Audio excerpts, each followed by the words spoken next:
What's up, everyone, and welcome to the Esports World Cup Apex Legends North American Qualifiers. I'm SpiderTip. I'll be your host today, and I'm so excited that after 2 rounds, we finally have locked in our 20 teams that are going to be fighting for 2 placements in that Riyadh, Saudi Arabia Esports World Cup. But I couldn't do it alone, so let me welcome in my co-caster for the evening. It's going to be Dia. I know you were scoping out. I saw you tweeting out some clips from the qualifiers earlier today, the round. So how you feeling?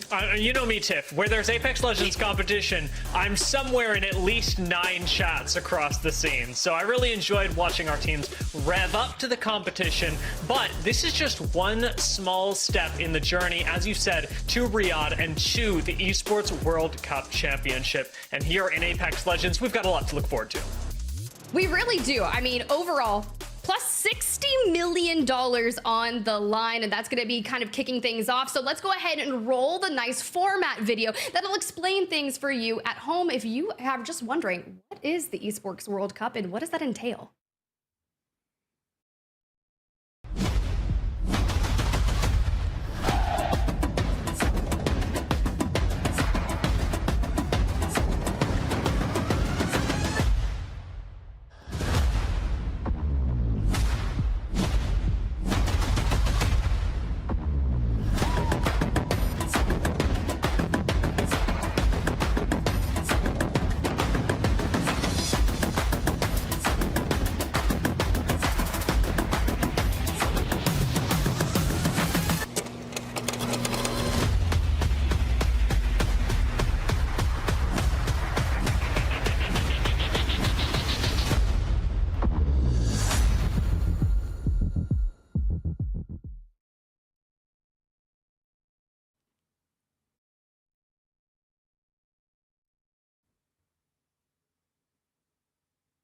July 3rd, things kick off with $60 million+ life-changing cash, but we are here specifically for Apex Legends, which will be hoisting about $2 million in prizing. So let's kind of touch base more on that format in general, because we already know that 8 teams secured direct invites, Dia, but talk us more through what teams are to expect once they get to Saudi Arabia. Yeah, at this point, right, we're focusing on what the tournament will look like when you are in person, and that'll be divided into a couple different stages. The first is your group stage on Thursday and Friday, where all 40 teams that have qualified will get to play against each other, earn points in that stereotypical Apex Legends manner. We'll get to break that down a little bit later, but based on placement and kills. If you finish those games through the group stage in 1st through 9th place, you'll get to progress into the finals stage.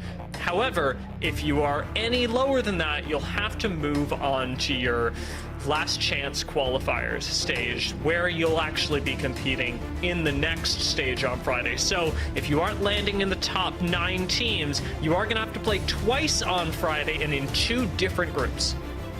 And that's going to make your journey to finals so tumultuous. 10 maps alone for the last chance stage is going to be a journey for a lot of our squads that are looking to find themselves in that final 20 teams that will be competing on match point, which, you know, Dia, that is one of my favorite things about Apex Legends. And then, you know, the other is this. This prizing is insane. Yeah, we've got excitement on excitement here. First is the match point, then it's what you stand to win. It's an incredible amount of money, as well as an incredible amount of prestige for all the teams that manage to compete in the Esports World Cup. Now here we've got 1st through 10th. We've got prizes that trickle even lower down. And Tiff, one of the really important things about what is available in Riyadh is that every single team that travels there, whether you place 20th, whether you place 40th, you're going home with prizing.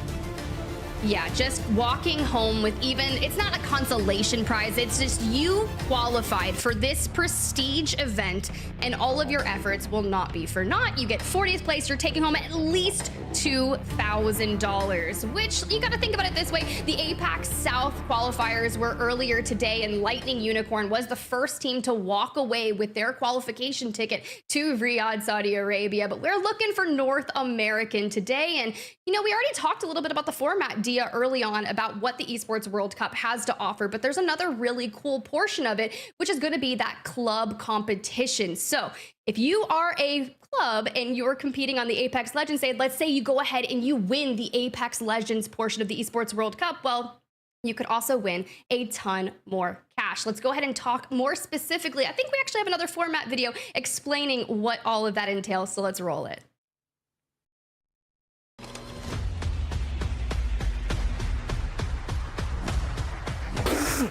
$60 million! You've been seeing that a lot, right? What does it all mean, though? Here's my friend Alex Machine Richardson to help explain. So, 60 mil, 20 tournaments, 8 weeks. You probably already know.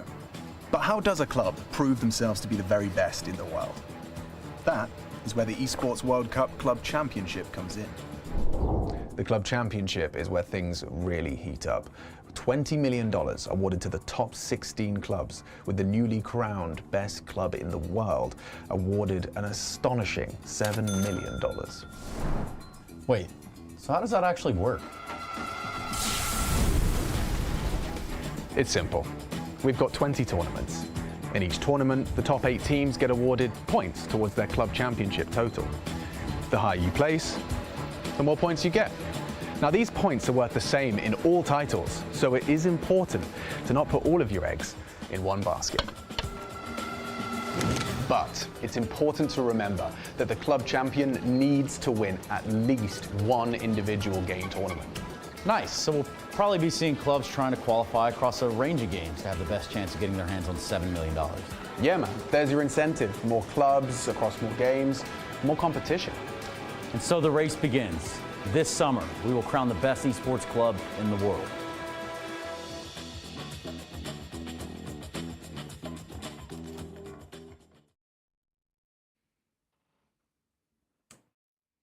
Dia, I think we need to hop off the desk, and maybe we missed our calling. I think we should have actually registered to compete. Would you compete with me? I would, and I think moreover, Tiff, I would start an org with you, because as we've focused on here, orgs, clubs, that's the most, or one of the most important parts. It's certainly one of the most unique parts of the Esports World Cup, is the opportunity to not just compete in your title, but compete with the rest of the club and really build up the esports community in that way by encouraging support across multiple titles. It's for that reason, Tiff, that I'm actually pretty excited to get into Apex Legends, because since we've got so much inter-club support, we should actually be seeing a lot of viewers that are perhaps a little new to Apex Legends and are wondering how they can best support their teams.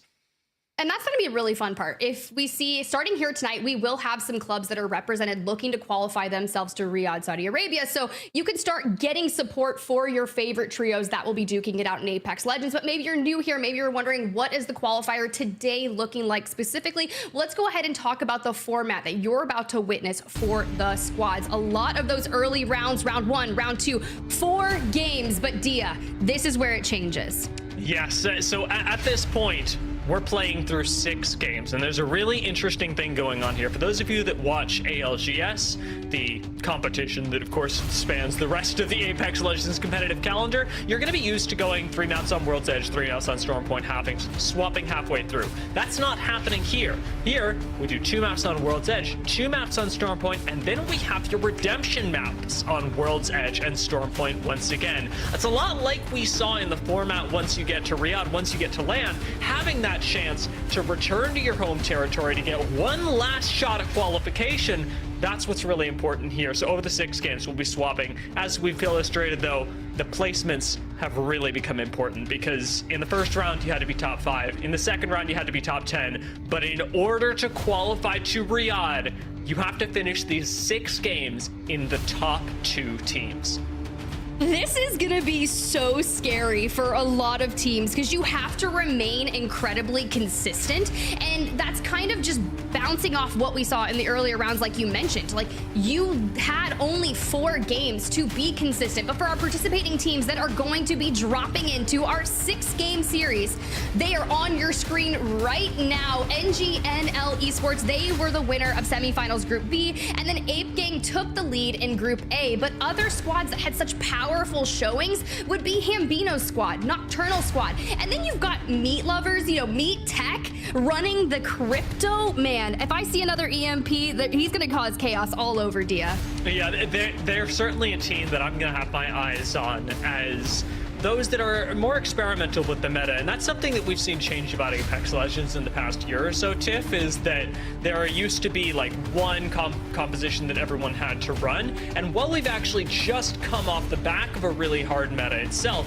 with people running things like Bangalore Bloodhound and having those be necessary, some would argue that we're still in it, but we're seeing more flexibility creep its way back in, especially in these qualifiers, where you've got very little room for error. A lot of teams are opting for their more comfortable compositions.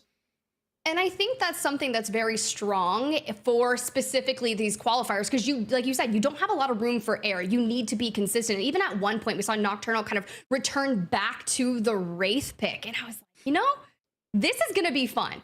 So who knows what we're going to be witnessing here today, looking for our top 2 teams to send to Riyadh, Saudi Arabia. But we've got a map schedule to go ahead and look at, Dia, as we get a little more closer to what our first map of the day will look like.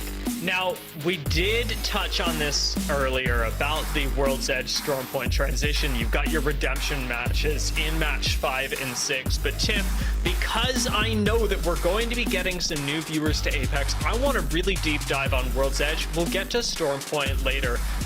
World's Edge has been a staple of competitive play in the Apex Legends scene for so long. Let's talk a little bit more about what World's Edge is known for, how you succeed in a map like this. It is kind of the ever familiar, a lot of our teams are going to have the most hours on this match, but when you think of the rotations and taking smart fights, it's tough. You're going to see a lot more 3rd and 4th parties. And by 3rd and 4th parties, if you're a new viewer, that just means someone is going to be running up on your fight.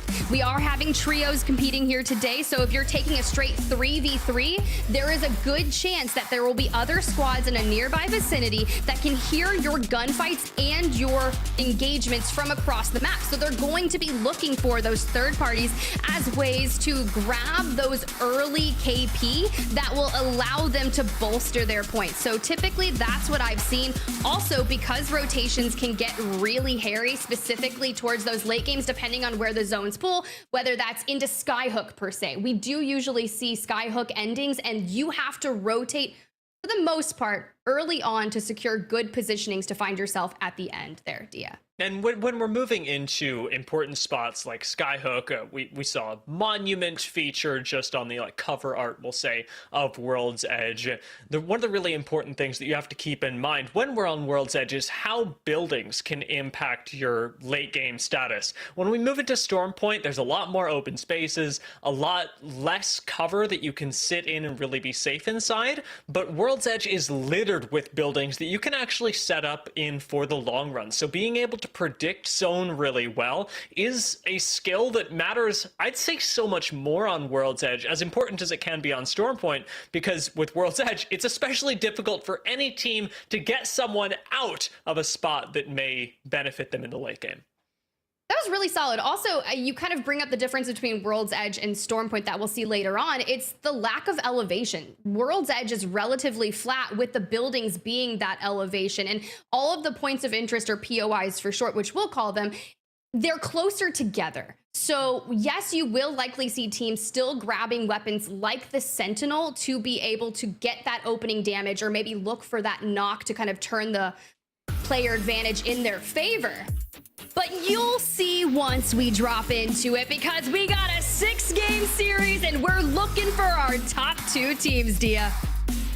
As our players prepare to drop in, we'll get a few shots cinematically of the topography that they'll be fighting across through this first and second match. World's Edge does have a lot of hazards in it as well, with plenty of lava that makes spaces, especially traversing inside of POIs, really difficult to accomplish without legends that allow you some mobility. You actually touched on things like Wraith earlier, but having somebody that can move your team from place to place safely is really important for these squads, whether it's Wraith that uses a portal, Bangalore, or Catalyst, who can use their smokes and or ferro fluid to move the team without them being seen. You're going to need to have a way to make small rotations without being punished for them, and every team is going to have a different approach to that too. And that's a brilliant, the typical legend composition that we've been witnessing, albeit a lot of teams are getting mixy and changing things up. It's that Bang Blood Catalyst. So a lot of the things that you touched on will be seen here in World's Edge as our players are strapped into the dropship, which, by the way, we didn't mention this at first. We are returning back to the normal plane line. No POI draft jumping here, but for Monument, that's where the action's going to be kicking off early on. A Vexy squad maintains the top tower here in Monument. The fact that Avexis holds on to high ground is good, but getting the first drop is even better. This is up against Nox team, and it should mean that Avexis' team, or in this case, we can call them Fury, as that is the club that they're representing, are going to have not only the center of this POI, but a man advantage that should push Nocturnal's team far away from this POI. It's not necessarily the start that you want to have, especially when you're looking for the top two teams to advance on to Saudi Arabia. When we are talking about being consistent, talk to me a little bit more about contests in general, because that might have been the only one, and as soon as you take a couple pop shots and determine, hey, we lost a player, let's focus on regaining early on, and you'll see that was the only one, I believe. It was, and you can tell that Nocturnal's team is disengaging. They're moving towards Tripod and Native on the left side of the map right now, or since we can use cardinal directions, the western side, but moving away from 0-point scenarios is going to be one of the biggest ways to maintain consistency, but it's far from a guarantee. Very little is actually guaranteed in any game of Apex Legends, and that is, unfortunately, one of the things that teams have to learn to juggle, because simply winning every 3v3, for example, being a team that can always take a fight, isn't necessarily going to win you every game. There's always the option for other squads to come in, and certainly for your rotations to be interrupted, as it appears that Meat Lovers are doing right now, sitting on top of stacks. They've got the opportunity to pick up a few kills. I just love that we're naming our player Meat EMP, because Crypto is notorious for that EMP, coupling it alongside Alter, which is the newest legend that has hit Apex Legends. This is a very interesting fighting dynamic that is going to allow you to lay siege to a lot of the buildings that you were specifically talking about when it comes to World's Edge. Interesting composition for them to be using as well, because Tech's team, or Meat Lovers, are not using something that provides them a lot of opportunity to move, like the Catalyst, or rather, like the Wraith, and instead opting for something like the Catalyst. They are going to be pretty limited in their ability to defend buildings, because Catalyst, in as powerful as she is often being used aggressively, specifically with Alter. It'll be very interesting to see how that starts to go through. But as you can see, when we had our map up, the next zone was pulling towards Geyser. So a lot of our teams are hitting that rotation, throwing down the cat wall to really close off the choke and allow them to get further into this. Now, Geyser zones, yeah, they can be so fickle. They really can. That's if you're even able to get there. Oblivion maybe wiping a team off the map before that even happens. We hit for Flesh inside, and Akimbo's got nothing to worry about. This should be a kill going down, and it's Nocturnal's team eliminated in 20th place. And they were looking so solid throughout the semis. So to drop here early on when you have to have a perfect series is not going to be what you want. But when you kind of take it back and look towards that engagement, you did get to witness the Catalyst being used aggressively, kind of using the piercing spikes into the building to filter the enemy team into a position that allows you to push forward and clean up with ease. Tiff, one of the things that we'd actually mentioned at the start of the broadcast that I want to touch on as well is the way that points are accumulated over this series. Placements and kills both matter. It is 1 point per kill, but also you need to be making at least top 15 to get any points from placements. So the very fact that Nocturnal's team has gone down now means that with the no kills that they picked up, they're getting 0 points for this match entirely. Yeah, I don't like hearing that.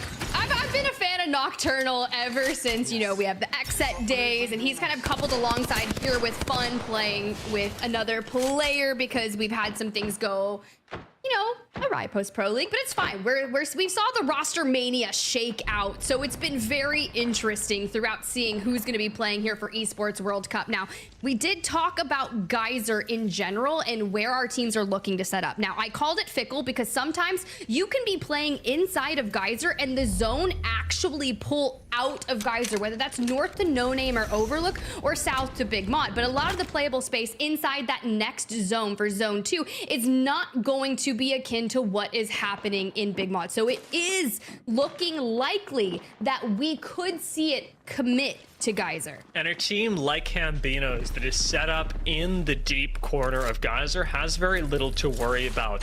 It's difficult for a lot of other teams to approach them, and so instead, especially since they're one of the few squads running Watson, they get the privilege of setting up and ultimately waiting for other squads to come to them, knowing that those teams will be doing so at a disadvantage shield and heal wise, since Watson provides you not only an incredible amount of defensive capability, but sustain to go with it. We gotta fight Bruin and Stacks though. That's exactly what you want. If you're Brainsy, you want to take that action. Oriole is able to grab the opening knock on to Bursty there, but takes a lot of damage in the meantime. A drop, a scan to give that information, but it seems the trade has come through. Now, what is the namesake of this squad going to be able to navigate? I love the opening it up with an arc star to put some pressure and maybe throw some cracks, but when you've got Metsu's squad that wants to make a play on the top. Now, Crazy, Horizon, last standing, hits the grab lift to Hill, but I don't think we're gonna be able to survive here. How is Nuts still alive? Using the gravity boots, almost gets inside the building, but no! It's Metsu that comes in for the third party, taking out Brainsy. Let's see if they're able to clean up the remaining squad, also asserting their dominance here in Stacks. Now, mind you, we still have plenty of time before we have to worry about what getting into Geyser is going to look like for them. Ape Gang, though, they were your top qualifiers out of semifinals A with 55 points. Now, left to a duo and a bit of a regain situation. Now, see, Dia, this is why I was telling you, Geyser zones are so fickle, but look at Team Retzi up there positioned by Overlook. So they played for potentially that ring console to give them third zone information. It's pretty important that they were able to do that as well, because like you said, now this sort of Geyser setup that a lot of teams have really has very few options through choke points to move up to the north and into the dotted line circle that will be illustrating the next ring. And it's, of course, for those of you importantly new to Apex Legends, you do want to be staying inside the ring or out of the red as the match goes on, because, well, it hurts quite a bit. First ring doesn't hurt that much. Second ring, you can deal with. Third ring, it's no longer an option. Yeah, those are one of the fun changes that had recently rolled out in the past few months, and I don't want to tell you how many times I've actually died to ring in my ranked games, Dia. We're not going to talk about it. We're here on the desk. We've got Apex Legends intense action on the screen, and that's what we're going to keep it to. But for tripods here, Gent Deeds playing alongside Onmu have made their way into the finals lobby. So far, Deeds picked up 1 elimination, so that'll be a nice start for them. But with 18 squads in the lobby and a mass exodus that'll occur from Geyser, I like the way they've positioned themselves here in No Name. It's interesting how much long range is on tripods, too. They've got a triple take and a sentinel so far. I'm noticing there aren't SMGs or shotguns being used by tripods. They really are relying on a lot of long-range weaponry. And even right now, crossing in the open, it seems like they're going to try and take high ground to then abuse other squads that will be moving out of the no-name village that they just left behind.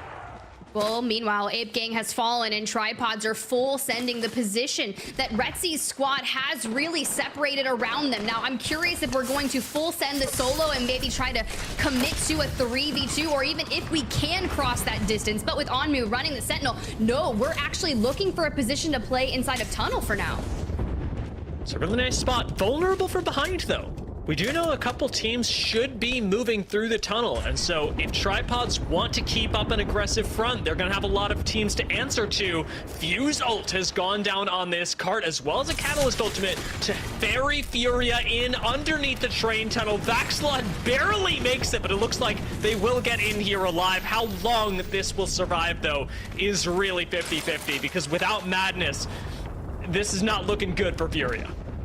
They're on the further northern side of that next zone, but as a duo, you want to have your full trio in that end game. But jumping on over to Vane's squad here, playing alongside Frex and Aiden, two of the original members of Oxygen Esports, coupled alongside the former SSG member Frex, have now found themselves gatekeeping this squad, which should be a relatively nice cleanup. The only problem with gatekeeping at this point when you need to move out of this area is that you will likely get gatekept on your next rotation. So very high risk, high reward.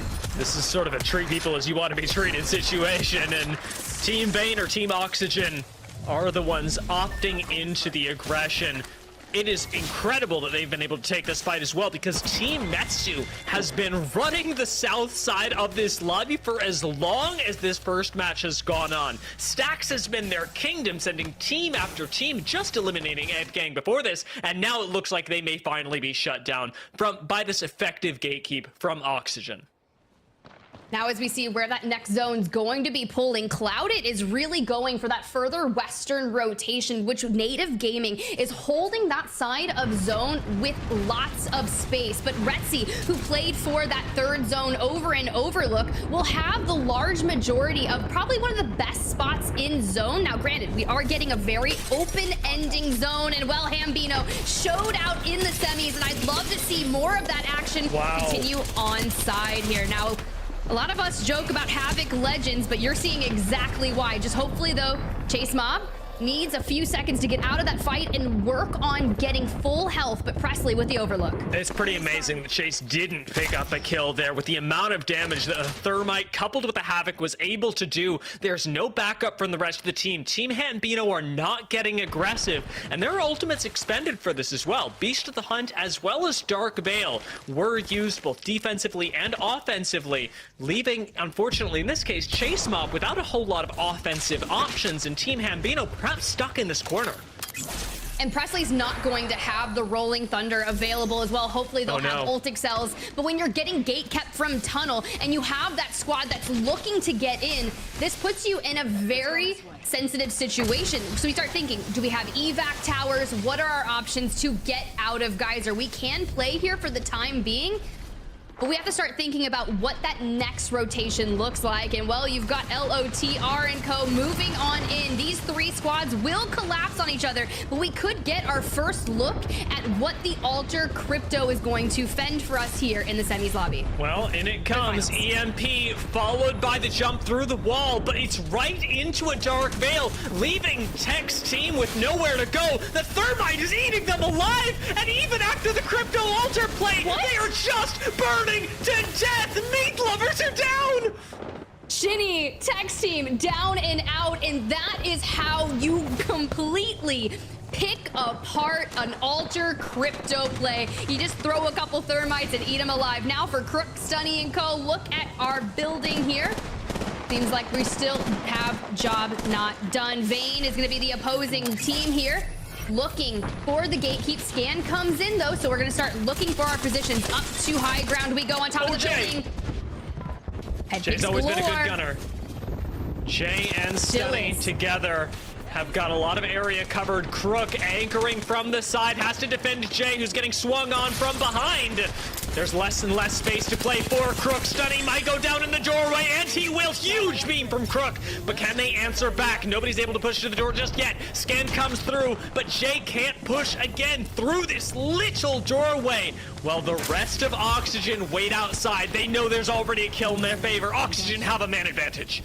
This is where the issue is going to be that much harder, though. Native hears everything that's occurring, pushes for the third party, and just like that, Team Crook gets annihilated. And here's Team Zenile, aka Native, going for that gatekeep. They've already fenced things off here thanks to Dupe electing to play Watson, but knowing that time is of the essence and they want to further on their rotation. And as I call them Native, people are throwing me all over the place. Rambo's here. This is the real Native. Roster Mania has me thrown for a loop.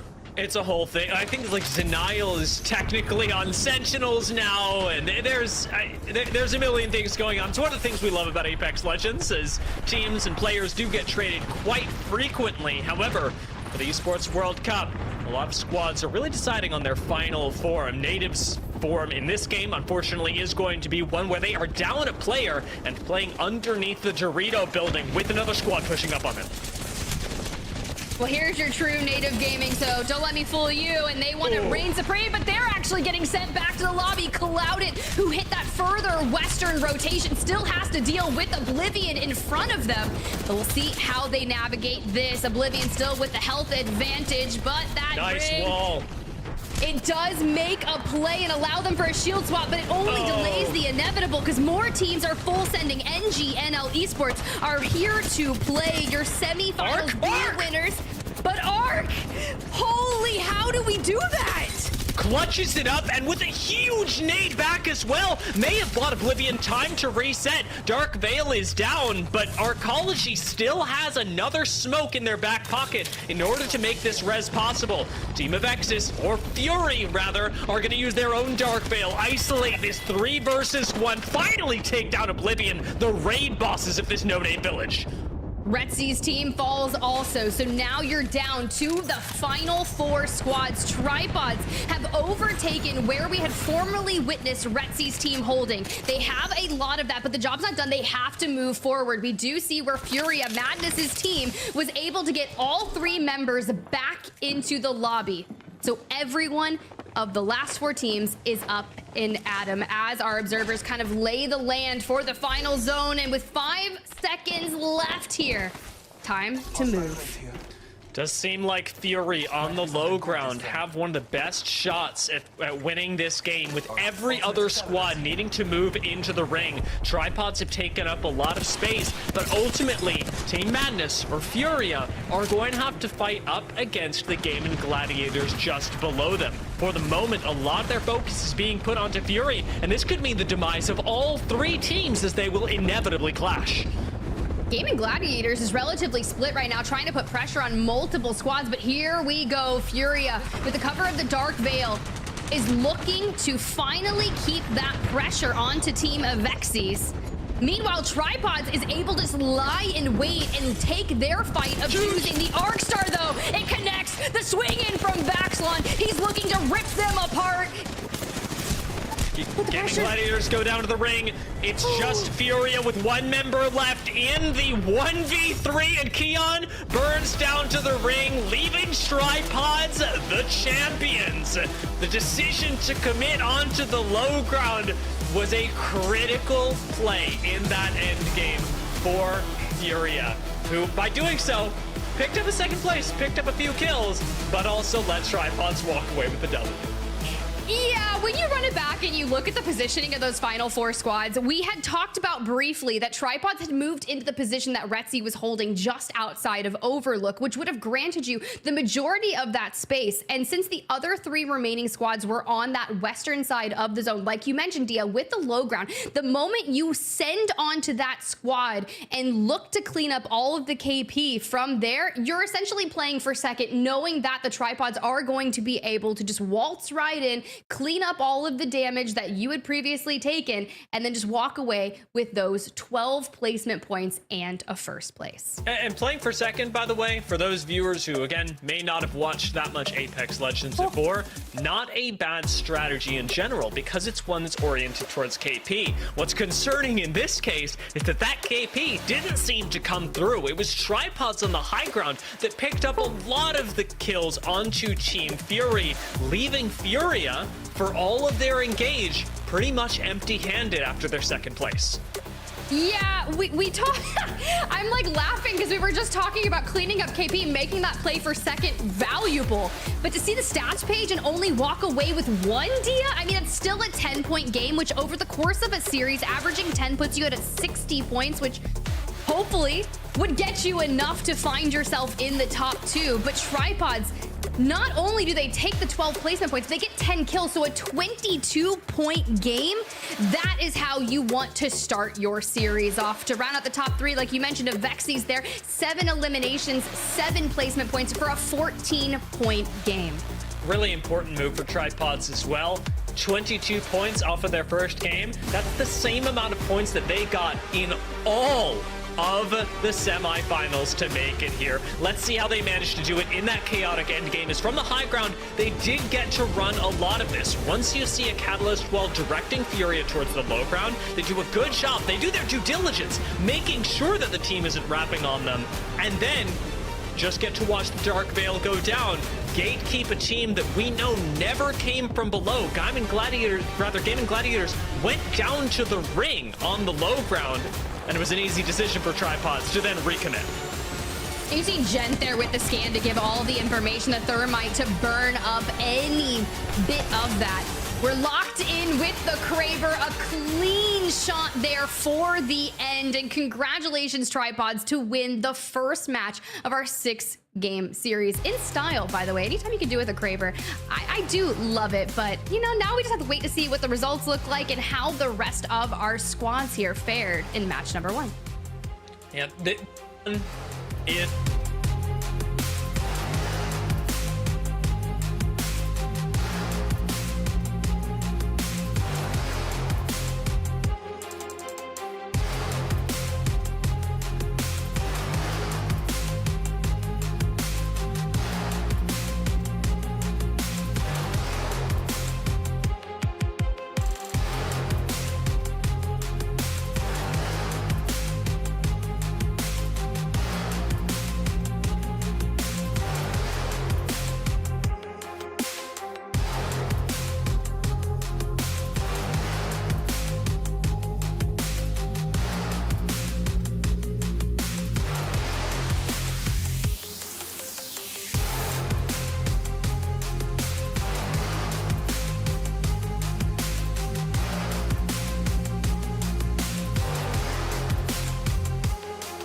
Welcome back, everyone, to the North American Apex Legends Esports World Cup qualifiers. I'm Sergeant, that's Dia, and we just witnessed an insane match 1 with a nice cleanup there to finish in style with the Kraber for Tripods. And, you know, I did tease a little bit about the results towards the end of that, so we'll get to those momentarily. But Dia, everything that we were talking about kind of leading into match number 1 for World's Edge in particular, did we see a lot of the things that you were mentioning? Because I think we did. You know, it's certainly true, especially during the mid game. We saw buildings be really important. Thinking specifically about Geyser, what I think threw a lot of teams off, however, was how important control of their the open space became towards an end game, and that transition is something that it taxed a lot of squads, and as you said, very much impacted our scores for match 1.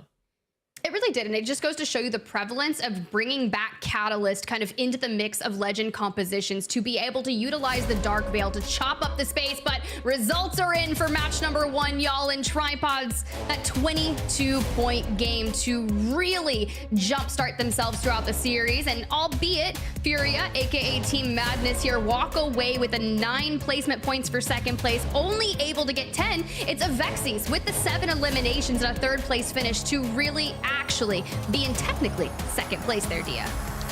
Nicely done from them. Now, this is the first of 6 games, and so like we talked about with Tripods hitting 22, matching their scores from the semifinals, a lot of teams, not just them, will have the chance to do even more, perhaps even overcoming Tripods in the race over the course of these 6 games, because as we talked about, top 2 is where it's all at. Let's take a look, however, at the squads that perhaps didn't manage to make it into the top 10, because there are a lot of teams that ended up with 0s and 1s because of early fighting. It can be very risky to take early engagements, Tiff.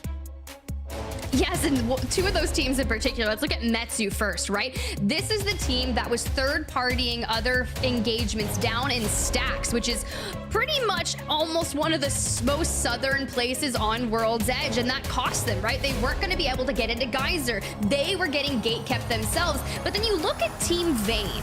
They were the ones fighting into Geyser, trying to make it through the choke points. 9 eliminations for 10 total points. And if you're gonna fall in 11th place, fall with style. Fall going out in a blaze of glory with 9 kills to your name.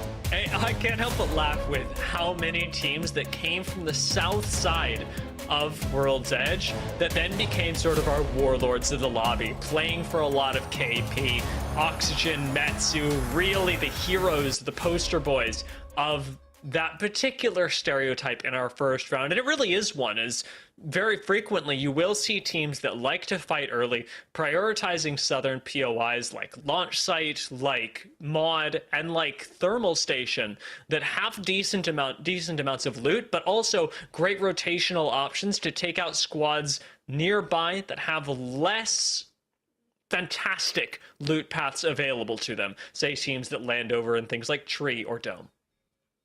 Ooh, and that is quite interesting, right? When I think of World's Edge, we don't normally see these geyser zones. So to kick things off for match number 1 like that is wild, and Tripods able to take World's Edge match number 1. Now moving into match number 2, we're going to be keeping things the same. We're still going to be running it back on World's Edge. So if you didn't necessarily perform to the best of your abilities, you have one more chance on World's Edge for the time being until you see World's Edge again back on match number 5, Dia.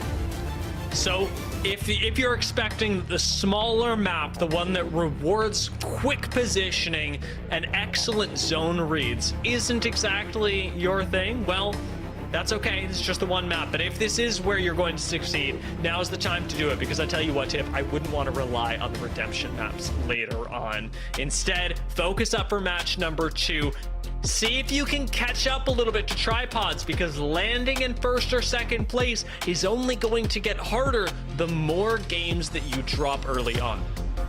I think if you can start out a 6-game series in the first 3 matches and just throw at least 40 plus points on the board, as long as you remain with 2 decent games after that, I would hope that would be enough. But granted, we don't know what that cutoff for the top 2 is going to look like, so you just need to play your heart on the line for the time being. But as our players gear up for the last match on World's Edge 2, before we jump on over to Storm Point for the next 2 maps, let's run it back to a lot of that early action. And it's Ape Gang wanting to make that happen early. The drop down to the PK, it lands. It lands for a Bursty, it does. Brainsy on the opposing end for Team Brainsy will lose out on 1 member, thus resulting in a 3v2.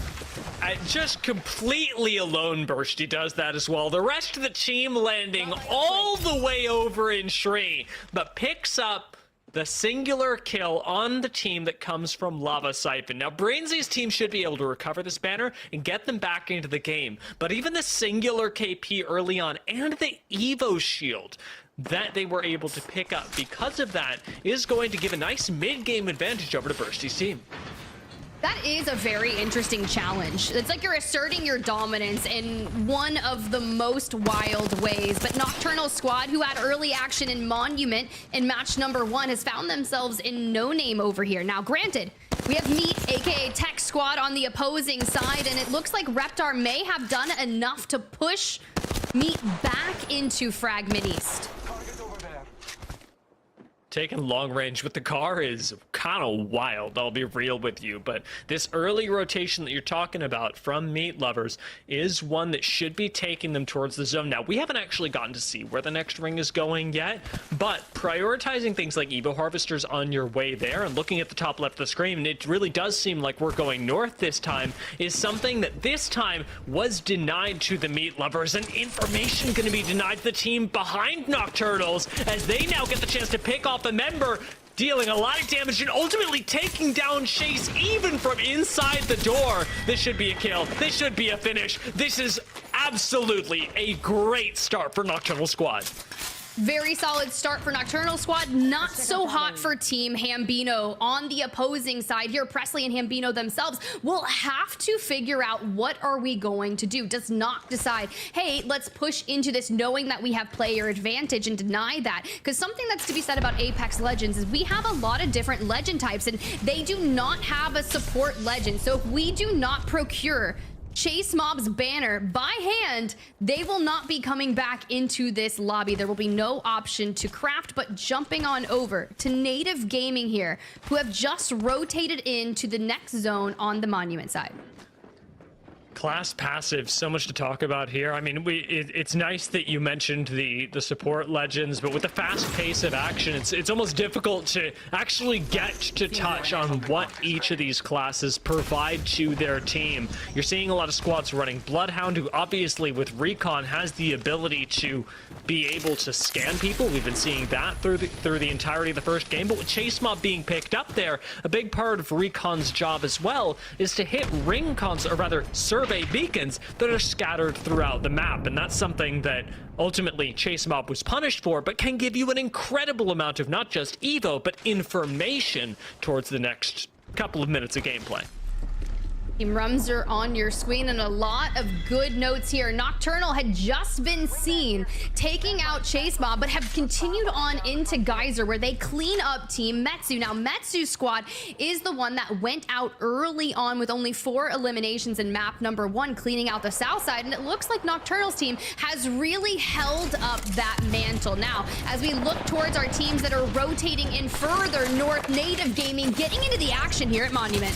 Team Meat Lovers in trouble on low ground. Rambo in even more trouble on height. Gets taken down in a 2v1. RKN's gonna come up and try and support him, but he gets, well, I'm not gonna call it kidnapped, but he certainly strips down just a little while. Ultimately, the push gets stymied, and RKN's got to set up defenses with Watson on the low ground as even more squads pile into the area. It's tripods now that could spell their end.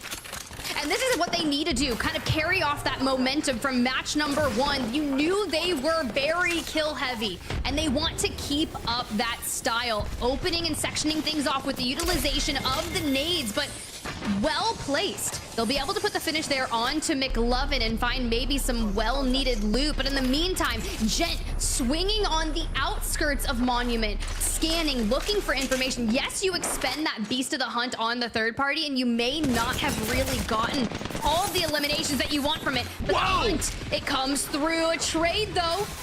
Gent now down. Onmu and Deeds are gonna swing. He could die. Well, he's dead. Hello. Hello. Onmu can still clutch what are this. we doing? Gold PK doesn't connect this time. Hits for flesh and barely goes down. Tripods play with fire, and Tripods get burned by the Meat Lovers. That seems to be a recurring theme here for Meat. They are just known to play, spoiler alert, to many lobbies in... Oh, I cannot believe that. Like, we see what all they're able to do. This is a team that's not scared to contest you, that put hours and hours into their very notorious style of gameplay. But when you think of other teams that can play spoiler alert to players in the lobby, it's going to be Furia. Their position over by what is colloquially referred to as Grandma's house. is a really nice one. Gives them high ground on all the teams that would rotate around them, but also a nice amount of safety should we get a monument situation where there are like 6-7 squads in the same area. You can actually bunker down inside this building and be relatively safe. Unfortunately for them, taking a look at the reveal of next ring, there's still plenty of ways to go, and a lot of it through open ground for Furia, for the Game and Gladiators, and for Cloudit, who are all stuck on this northwestern side. Well, that's going to be very interesting here. I'm keeping my eyes on Nocturnal, who's hitting that rotation there on that southeastern side.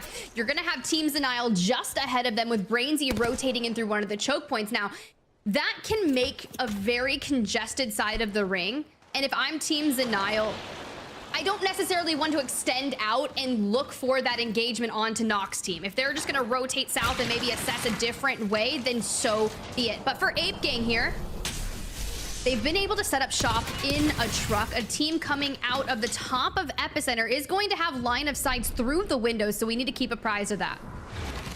Funny that Ape Gang have one of the few red armors of the game. Shinny setting up for a fight, and a defensive one at that, by laying out some ferrofluid and taking out a door. Aren't a lot of options for how you approach this fight onto the high ground, but with the Dark Veil still around, Shinny's team could make this work. They are putting out more damage than they're dealing, giving them an advantage in this engagement. And they're going to use this Dark Veil to cut the team in half, giving Riley the chance to take high ground and put Brainsy on the back foot. I don't think Shinny know this, though. There's a third party coming in behind them. This is exactly what we were talking about when we were setting up storylines for World's Edge. The ability for third parties and LOTR, the swing, just trying to find themselves around the rock next to the swing. But with the pressure comes in, Oriole is able to pick up the knock onto them, and the full comes through, and now Riley, last standing for the team, wants to focus on their life. Vayne on your screen, putting the pressure straight onto Team Brainsy. Really good timing from Oxygen in this particular case. The ring is just starting to close, but they've got plenty of time to loot up over the 5 death boxes. 5? Maybe 4 death boxes they were able to create in this small amount of time. You can never have too many. We need them all. I mean, the difference especially when there's altars. The difference between 4 and 5, negligible, by the way. Like, I'm never like, oh, if only I had that 5th body because I need the extra 6 shield bats that are going to come with it. There are always so many shield bats inside boxes, especially in pro play. Look, you can never have too many shield bats. What are you talking about? Because, like we said, with the altar in the lobby, that passive that allows you to identify where the death boxes are and kind of reap the loot benefits, and, well, we'll chat on that later, because let's look at what Furia's got going. Not only are we expending a Dark Veil, we're investing the Beast of the Hunt on really getting into the center of where the zone is pulling and trying to maybe look for a play, pick off some of these eliminations from the opposing squads in the area, but also make sure that you don't fall victim to the ultimate collapse of the 3rd, 4th, and 5th parties. I love how free they are to expend that as well. Furia know that there aren't a lot of teams moving up on them, so they can use Dark Veil just to cut off sight lines and make sure that their team stays alive, stays healthy, and has plenty of meds for future rings. Don't want to risk anything. You'll get the ultimates back. That's a luxury that very few teams have in their situations. It also depends on whether you have the ultimate accelerants in your loot. So if you have that and you can be able to kind of get your ultimate back and shave off that cooldown time, well, I was not expecting this pull. I was not expecting this at all. I thought we were going to be going further north, but it kind of jumps back down to the southwestern side of Epicenter on the cliff and relatively open, where you see Hambino positioned. That's going to be some of your last known real covers, and you have a lot of the icicles to play around where Team Crook is. And one of the funny things is, if you really focus on Team Crook, they're the light blue just outside of Epicenter there. Their spot, though it doesn't, we can't tell on the map, has height advantage over everyone coming out of Monument. There's a reason there aren't a lot of teams stacked to the south here, but there are problems for them when managing who's able to come up to this height. Team Crook's position is fantastic. Defending it is incredibly difficult, and that's where I expect they'll encounter the majority of their problems, perhaps even falling early despite their great spawn. And that's where you have to focus on managing those cooldowns like we were chatting about, making sure that you do have Dark Veil available. And well, for Hambino, down here in the epicenter itself, Bloodscan invested. Ape Gang has fallen. Presley and Hambino just collapse and be able to pick up those eliminations. But this is where I'm worried about, right? It's making sure that we're managing the threat of that potential third party with Team Cloudit just right outside of the center spire of Epicenter. Watson's ultimate with her pylon is going to do a really nice job of making sure that Team Hambino is safe, because it's much harder to push them without being able to throw nades in and deal damage before committing with your weapons. As more teams land around the outside, however, it doesn't look like things are going too well for Blinkster, and Oblivion may very well be going down soon. Blinkster's got 25 HP, and it's a question more of what team he dies to. It looks like it might be Hambino's as they see a solo run right by them. He like peeks the doorway. He's like, that's probably not where I want to go, especially with Cloud's team approaching. Havoc in hand. This is Team Hambino. They actually decide to leave the center spire and push the solo, eliminating Oblivion from the lobby. That's pretty nice KP for them. It's like, oh, cool. If you want to deliver me the KP on a silver platter, I'll take it. I mean, it's a nice extra point, and who's going to fault them for that? It's a little bit unfortunate, despite the great hiding spot that Oblivion had to ultimately go down, but it's a reality of Apex Legends. You can't control everything. Orioles, however, mind controls his opponents, dealing an immense amount of damage, taking down Vayne, and somehow still staying alive on 1 HP. They need to remain very healthy in these engagements. And as I say that, Orioles, 25 nuts falls, and Brainsy last standing for the squad. You have Zen running the Sentinel, Jaeon on the 30-30. So this is the issue with a lot of our teams that are looking for the opening knocks for their squad. You're just gonna get picked apart.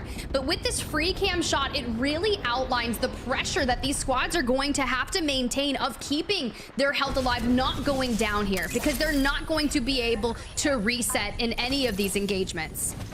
Especially when you don't have cover from above. That was a huge problem from what we just saw, and it's going to be the very same for a lot of teams. The fact that Hambino's team has been able to move uphill at all is impressive. The Gaming Gladiators having a very similar problem here. Did claim some hype, but now have to fight for it. Dropping right back down onto the low ground. They could fall amidst all the smoke. Louis can't see anything. Has to commit into a team fight that is utter chaos. Still does a lot of damage and takes down a Vexus. But man, was that way too close for comfort.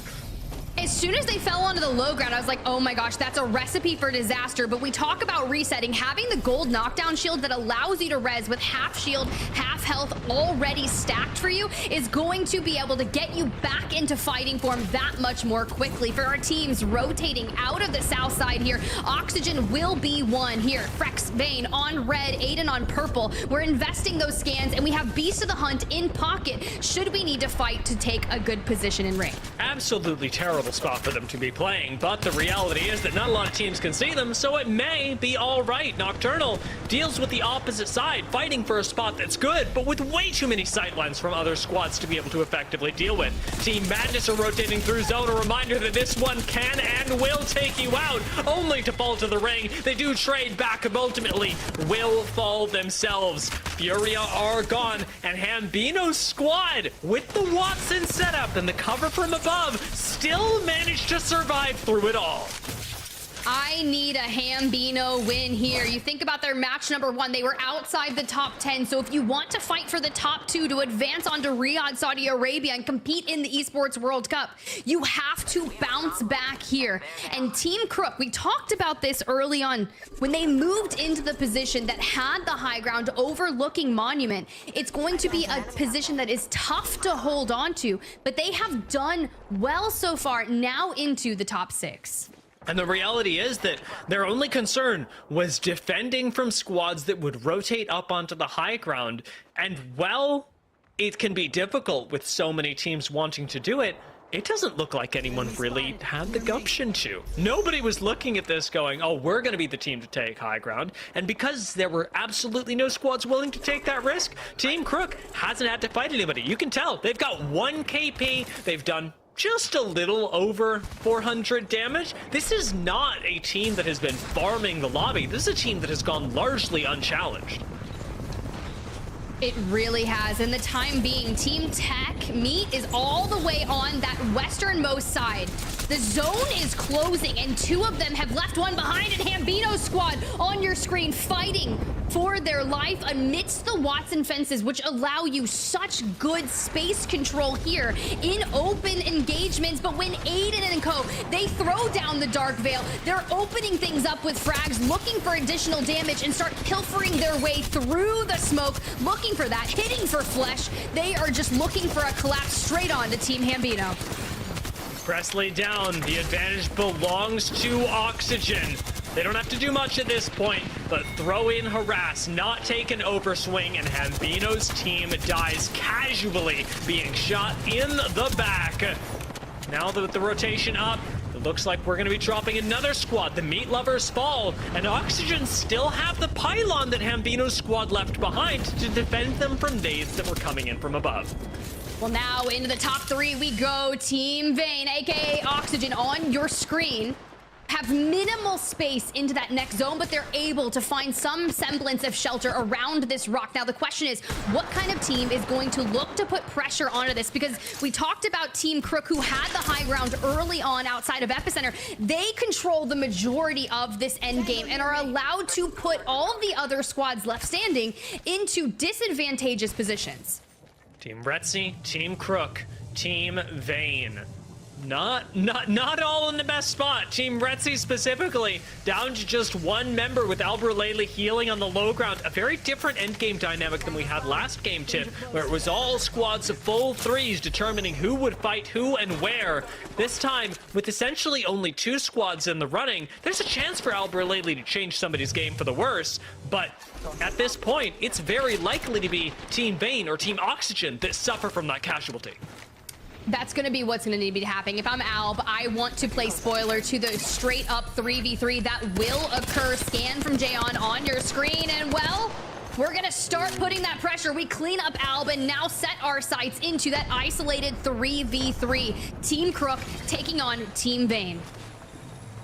Team Crook done well so far. The extra KP was worthwhile, but as we said, have gone largely unchallenged now against one of the scariest teams in the lobby. Can they surpass it? It doesn't look like it. Aiden manages to find a swing, taking out 2.5, 3.5 members with the Havoc, finishing them off with the flat line, and taking the win for Oxygen in style.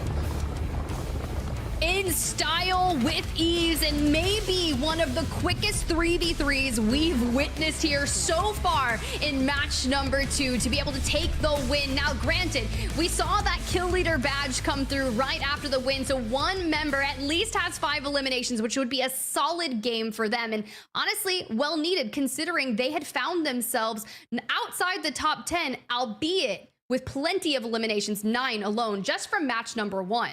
You're certainly seeing a lot of the polish come through on Team Oxygen, who, as you said, had a nice time in match number 1, had an even better one in match number 2. These kills, the way they're fighting, is just one step ahead of the squads around them. I'm not even necessarily saying that it's better all the time, but they're certainly the ones initiating, and that initiation, putting other squads in the defensive, is helping them out a lot.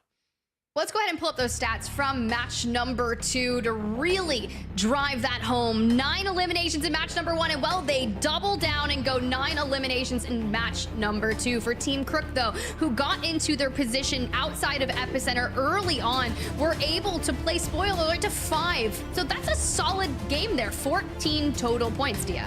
You're seeing that a squad like Oxygen is even more at home here. With, as you said, the 9 kills back-to-back, that makes 18 from kills over the course of just these 2 games. They've already broken the kill record they set for themselves in the 4 games that took place in the semifinals. And again, these squads that are showing up at the top, really quite scary when you see them repeating their performances. I'm going to note one exception to this, however. Tripods, who won game 1, then went down in 19th with 1 kill, they've got to be sweating. Yeah, that's not a really nice way to back and carry on that momentum, because that's what we were looking for. But Nocturnal there with 7 eliminations outside the top 10. We'll see what happens to them in match number 3. But before that, let's go ahead and run the final circle back, because we looked at that moment where Crook had all of the space, but Team Vayne were able to really just navigate this exceptionally well from the low ground here as also. Well, what's fascinating to me is that Dark Veil was super important for these squads. Team Vayne actually didn't have it available moving into the last fight and had to wait on this cooldown for so long. It gave the option for the single rat behind them from Team Bretzi to be picked off, but at this point, they all had to find one way up the hill, something that Team Crook should have been able to guard, but as soon as the nades come down, Team Vayne managed to swing up, and as a full 3, swing onto 2 members with a temporary numbers advantage, then use the enemy Catalyst wall to their advantage, leaving Aiden to swing through, as Catalyst is the only legend that can take advantage of the other Catalyst's wall in that way. That swing was horrifying. It was I am like, cool. If that man swings on me, I am just, you know what? Putting my hand. No, I'm just kidding. I'm not playing for the potential to go to Riyadh, Saudi Arabia, and like a total prize pool of $2 million. So, you know, but for real though, that is a game-changing swing. So much damage going out in minimal mags there. So very impressive for Team Vayne, aka Oxygen Esports, to take that match number 2 win. Now, granted though, we got 6 games and we're just getting started. So we're gonna cut to a quick break, and when we come back, we're gonna have results in match number 3 on the way.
2 matches down on World's Edge and 4 more to go. But this time we're going to be kicking things off and jumping onto a different map. Welcome back, guys. Match number 2 was crazy. I'm SpiderTiff and that's Dia. And man, are we blessed with some Apex Legends action here today. I'm certainly feeling it because after these first 2 games, tensions are getting ever higher. And Tiff, as much as I'm in life a pretty anxious person, when I just get to cast the thing, tension, very exciting.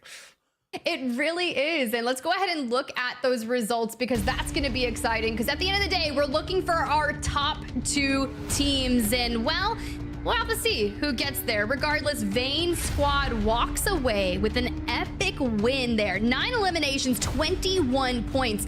A solid showing there. If you are going to get a win, I want to see points north of 20, and that seems to be the staple for what we've witnessed from our first 2 matches of the day. And I was really worried about Crook's squad there, kind of setting up shop outside of Geyser early on, because that comes at such a high risk of being so far in the open and denying yourself a lot of loot. You were able to walk away with 5 eliminations throughout that journey and get the 9 placement points for second place. Yeah, this is honestly really good for them, and like you said, the 5 eliminations largely came in the end game actually, because we checked in with them during the mid game. They'd only picked up 1 and still had a game-winning spot, so to be able to capitalize on that is really important. And big props, of course, to Team Crook, or Team Vanity as they have been referred to outside of the Esports World Cup so far. Again, another team representing an org and fighting for a chance to represent their club at the Esports World Cup. For those teams that perhaps did have a little bit of an unluckier time in Game 2, that's part of the reality of Apex Legends. It's going to happen to everyone,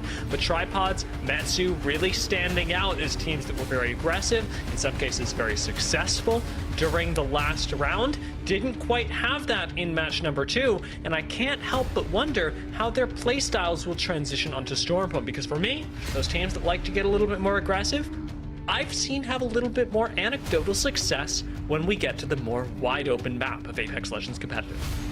Well, then I can't wait to get there, but let's go ahead and set up that storyline and what is happening right now with the series results on your screen. It's Team Vayne, aka Oxygen, outside of Esports World Cup with 31 total points, 18 eliminations across 2 matches. Tripods, your match 1 winners, still able to hold on to a top 2 position despite having that kind of lackluster performance that they did not need to have. So if they drop another game and do not get good points on the board, that could really hurt the situation, because teams like Team Crook or Vanity, Avexis, Retzi, Madness, Zenile, these squads are so within striking distance to get into the top 2 that they are looking to really have a banger match going into Stormpoint. Now, a lot of you who are watching honestly, maybe going, well, I've seen a lot of these teams in Pro League. What on earth is going on? This is a very different style from Pro League.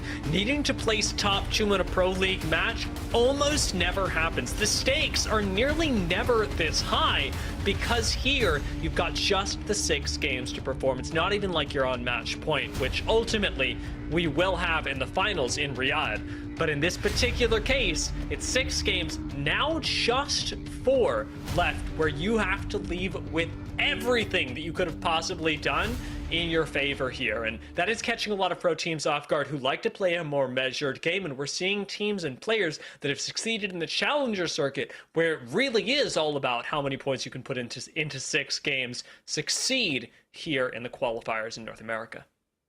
Yeah, it's much different considering this was open qualifier at the beginning of the day, right? We started out with those 2 rounds, each round consisting of 4 matches, which doesn't leave a lot of room for error. But then you move into the finals where only 2 will advance on. You really don't have a lot of room for error here. Let's look into that match schedule of what we are looking at. You mentioned it. We're moving on over to Stormpoint, which is the larger map of our series in comparison to World's Edge. Those points of interest, those POIs, are going to be more separated and allowing for those long-range engagements. So teams like Team Zenile. Zenile's constantly running the Sentinels. You're going to be seeing 30-30s. A lot of people looking to grab picks early on.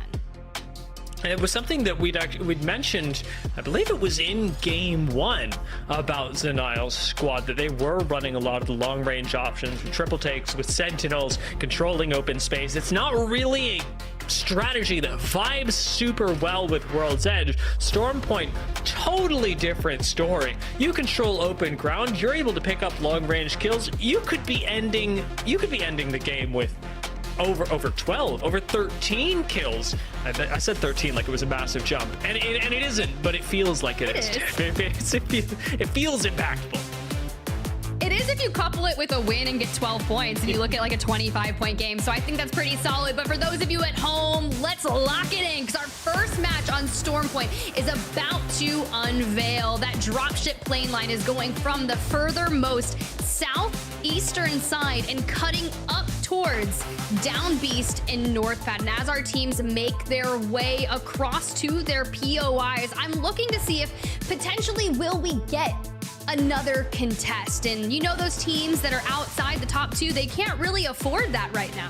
It does look like a lot of squads on this map, at least, are leaving each other largely alone, choosing instead to go for safer loot paths. I'm not sure whether it's a function of the map, Tiff, or a function of just how late we are in the tournament. Nobody really wanting to take a risk this late in, as the gap between first and second and the rest of the lobby continues to widen, especially if you're in bottom 10. Achieving upwards of the 30-40 points that you're going to need in the next couple of games, and I'll be honest, preying on the downfall of the squads that are already there, is becoming a taller and taller order. It's one of my favorite things to do is to prey on downfalls, because I'm always rooting for underdogs, or people outside the top 2 making crazy late match series plays. So I'm talking the ones that show up in, you know, match number 5, match number 6, and just throw down a 30-point game to qualify. That's kind of what I want to see here today. But teams that have been looking good so far, you've got Hambino on your screen here. Watson, the favored controller legend, has the ability to scan those ring consoles, play for that information, as well as if you're going to put an assault legend on your team, you have access to the assault bins, which allow you to get more Evo cash points. So a lot of these squads will find themselves on blue rather quickly. An interesting perk selection here, and I want to point it out because we haven't talked about Evos just yet, but with Hambino's squad being one of the few to run Watson, we just saw him lock in Falling Stars, which is a really powerful perk on Watson, and it's an interesting choice because it's much less of a defensive one. You can opt, when you are going to play what we'll call Zone Watson, for the ability to pick your teammates up more quickly and get the additional health on them so that you can reset more frequently. However, Falling Stars in this case, which was what was selected by Hambino, gives your team a boost to utility. Whenever you intercept an ordnance as a Watson with a pylon, your team gets an Arc Star spawned as a result of it, which now gives you the option to pressure other squads around you. Really interesting playstyle specific choice from Hambino and the squad. You know I love it. It's one of my most favorite ones that we've witnessed for competition, at least in that term. Because you think of the end games where a lot of our squads are just looking for excess lethals and they cannot grab them, and well, a lethal here would do knock some good, and he's just gonna full send, doesn't even worry about anything else. A Vexy's squad has been eliminated. Now Nocturnal's team did go out earlier than anticipated in match number 1, started to heat things up in match number 2 with I believe 7 or 8 eliminations. Now granted, they fell outside the top 10, but we're already getting into that early KP grind for match number 3 for a team that needs to throw down here to find themselves inside that top 2. The journey starts here. It's a great way to rectify what happened in the first 2 matches for a team that it was one of the more storied squads from Pro League. Had a lot of hopes pinned on them. Didn't quite measure up to it. Could be turning that around in the back half of the year, looking towards the Esports World Cup. Furia, perhaps doing much the same. Have had a actually really good start to their pro year. Could make this even better by representing their club at an international world championship. Vaxlon coming in right before ALGS Split 1 playoffs has made a valued addition to this squad. Vaxlon and Madness actually have history of playing together that dates back years. And it's been really fun to see this trio kind of reunite alongside Heon. For now, though, we're gonna duck and cover through the Bangalore smoke, hop in the tread, and just disengage from the situation, which you will get immediately punished from it. You remain just a shred of that shield. So once that hit starts hitting for flesh, I feel like it opens the door for the squad that's shooting at you to be like, oh no, let's go ahead and capitalize on this. You see Madness there double down with the Bloodhound scan to make sure and even get that White Raven to give information on where a neighboring squad would be. Fascinating to see the way that they're rotating as well, because, and credit to them, Team Furia did try for an engagement. They didn't get any initial damage, any initial knocks, and you know what? We're not going to spend any more time on this. They expend a few shield cells, get the heck out or dodge, and now don't have to worry about falling, as we are seeing other squads doing around the map. This is looking pretty darn good for the meat lovers, as they should pick up their final kill, and they do, taking out Ape Gang at 19. A very clean side of the map. They're gonna get access to the survey beacon above them also. And let's see what we go. Okay, so we're gonna immediately lock in that final perk selection that allows you to heal inside of Bangalore smoke. Now, granted, you don't get a lot of HP from it, but it's enough, especially when you have to recover after taking on a fight. And to me, one of the most important things about it is that it's enough for those little bits of chip damage that aren't quite worth a syringe, that you really don't want to have to spend the extra heal on. That's where I'm getting my quality of life from Bangalore this season, is being able to lock in that perk and say, you know what, don't worry about it. I've got a little bit of more fight effectiveness, and importantly, I don't have to worry about that sliver of health. We did see some early action on where that zone was pulling to, and a lot of our teams are favoring the pull outside north of Cascades, north of Checkpoint, and kind of between North Pad and the wall. Now, we know there's not a lot of buildings that will be allowed to get taken. You can see NGNL have already moved into the center one. There's an opposing squad on the right-hand side, and Hambino's team is making their way out of the choke over by the Evo cache that you can witness on the minimap. And with the zone pulling here, it makes sense of why we've seen so many of our teams focus on that early rotation. I'll be honest, I am pretty worried about NGNL though, because unlike, say, Hambino's team that run Watson for extra sustain, NGNL have rotated early on into the ring. They've got a Catalyst, which is good for holding down buildings, not good enough to hold down a lot of buildings on Storm Point entirely, and they've got white and blue shields, which means not a lot of perks, not a lot of heals, and not a lot of effective health for them to work with should they actually get engaged on. NGNL could be in big trouble in the central zone. It's tough because they land down B, so you don't really have the most lengthy rotation over towards that position, where teams that are going to be rotating from the southernmost side are going to have that journey, allow them to get assault bins, bolster their loot quality and the weapon attachments while grabbing Evo caches. So you're going to see teams like what you on your screen. Shinny's already on a red while his teammates have purple. We got to keep track of Oxygen, who rotate around the edge of the ring. This one's an interesting move. Might even be looking to go up north and, in a way, zone wrap teams that would be not expecting it, that should have cleared their backs already. This could be the way that Oxygen has been succeeding so far, doubling down on that on Storm Point to even more egregious results, making them a scarier squad overall. It's gonna be interesting to see how that works, but a Bloodhound scan lets that be known. Team Shinny on your screen here, opening with some Arc Stars committed, and although we have the Rolling Thunder in pocket, it's not gonna do much here in a tunnel.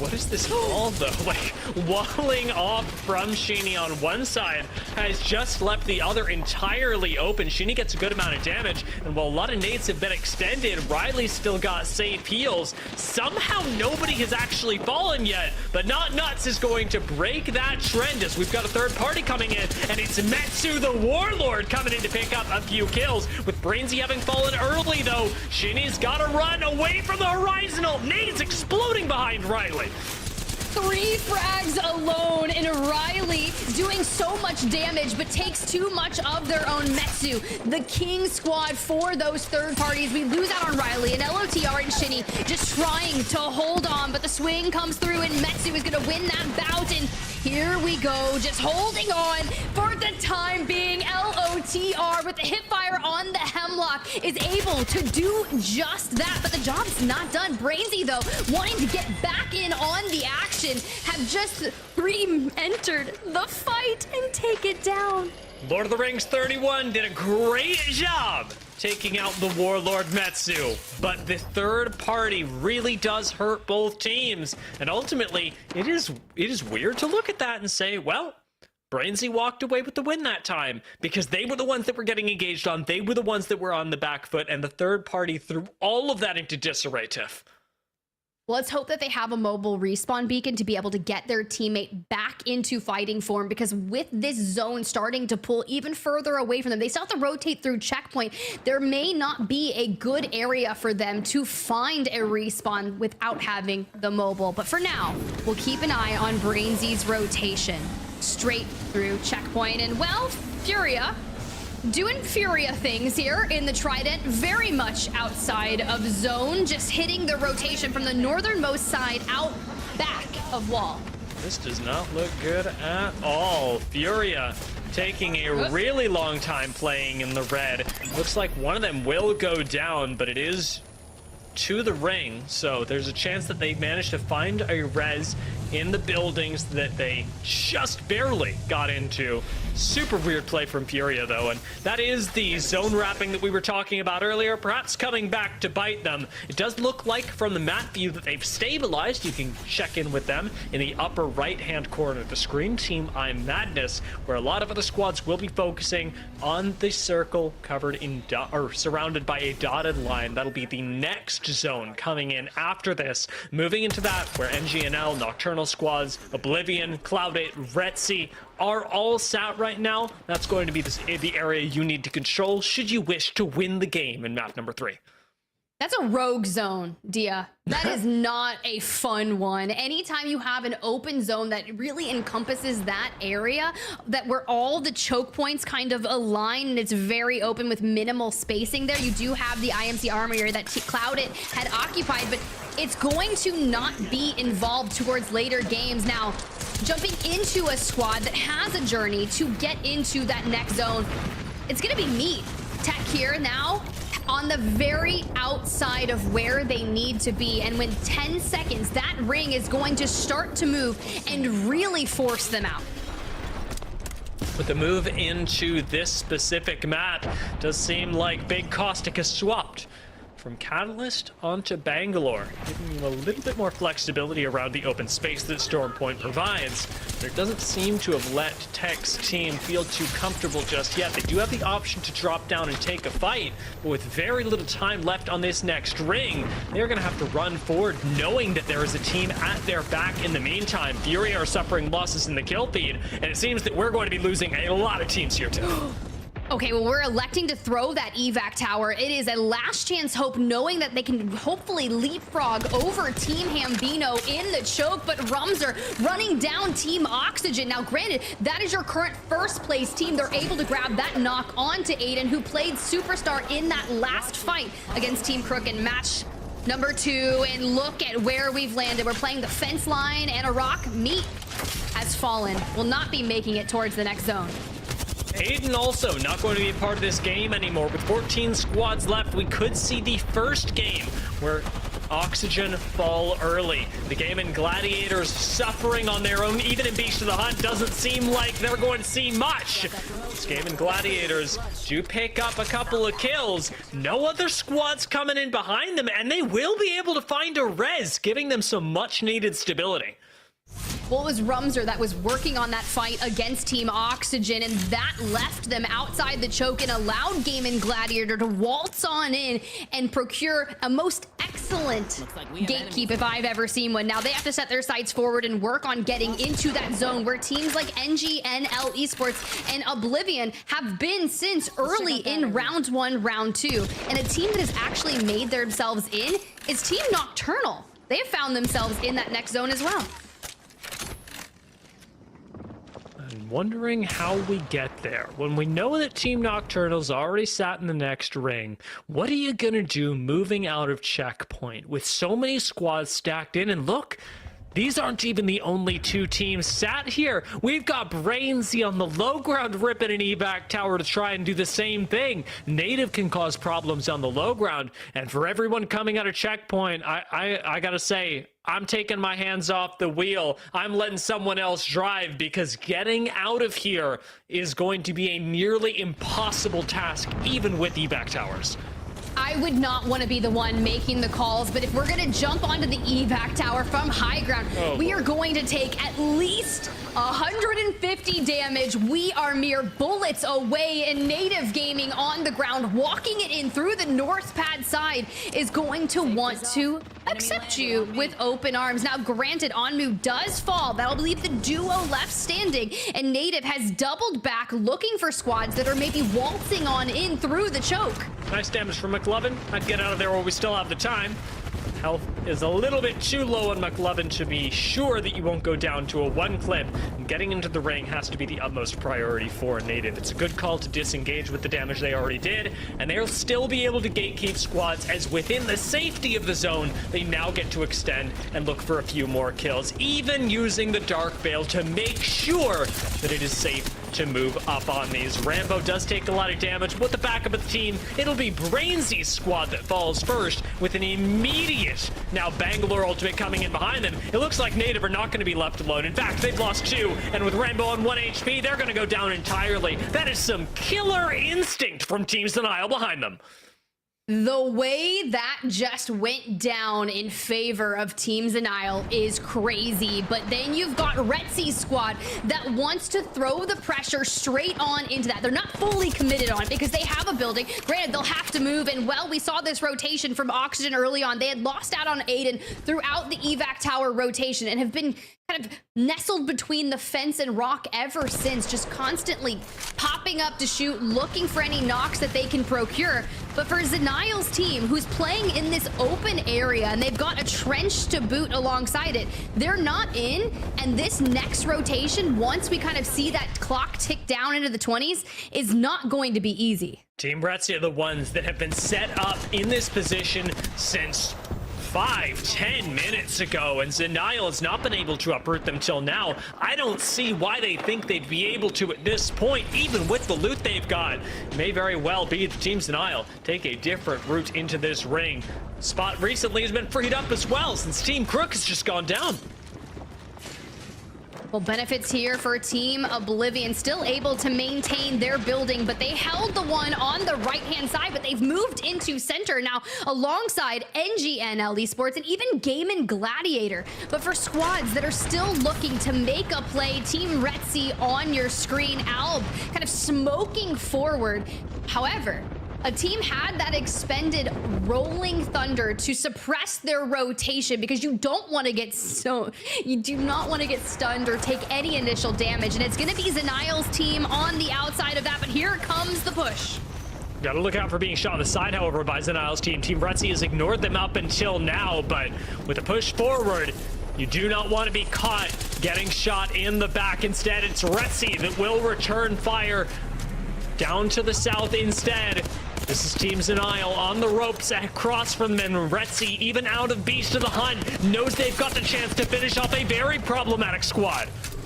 Well, this is a huge sandwich. Team Retzy was able to take down Team Denial, but on the opposing side is Team Nocturnal. That was another layer of bread to that sandwich, putting pressure onto Team Denial. And at the end of the day, Nocturnal has a Kraber, which is a very good sign for that squad. We already knew how powerful they are. They were heating up in match number 2. They got to zone early here on the outskirts of North Pad. They didn't have to collapse in checkpoint. When you've got a Kraber, you've got a Bocek in the hands of Reptar, and you just constantly keep that pressure on the remaining 5 other squads in the lobby, you are finding yourself in such a good position. One Bocek shot, one Kraber shot, that's a knock immediately, no questions asked. So this power duo controlling the high ground in the few amount of buildings left could very well be the answer to a Team Nocturnal win. Next zone is going to be the biggest problem for all involved squads, however. And I'm looking at Team Retzi and saying, man, did they play this last zone well? That may very well be what changes everything, as they've now got an uncontested fence line with so many squads sitting in Oblivion's building. Gaming Gladiators has fallen, and now we're into the final 5 of match number 3. And you think about Nocturnal Squad having their building for free by themselves. It's this building in particular that Oblivion has found themselves in that is going to be the death of these squads. Team Retzi on the outside will be looking in and constantly waiting for that pressure, as Oblivion will eventually have to leave this. But look where Nocturnal Squad has position. They take high. Oh my god, that's collateral! We get a collat! This is a Nocturnal game to win here. If they can just fend off, the Dark Veil is going to actually work in their favor, despite that being an enemy's. I cannot believe that after that much damage, a Dark Veil still manages to save the squad on low ground. Nocturnal's team is the one playing with almost no space, but they've avoided so much attention so far, Tiff. Nocturnal, moving up on the wall right now, are sitting right next to Team Retzi. NGNL go down. Nocturnal dealing with another Dark Veil, still can't push up. It's 3 squads left. Retzi still are sitting right on the other side of this. Oh, but Oblivion go down. Into the final 2 we go. Retzi versus Nocturnal. Nox swings with the flat and unfortunately gets punished, but he's still able to clean things up thanks to the bow check, thanks to Reptar and Fun. A brilliant match number 3 to get things moving for Team Nocturnal. That was way too close for comfort, and with the amount of times the Team Nocturnal had to go, oh, I guess I'll wait to play the game.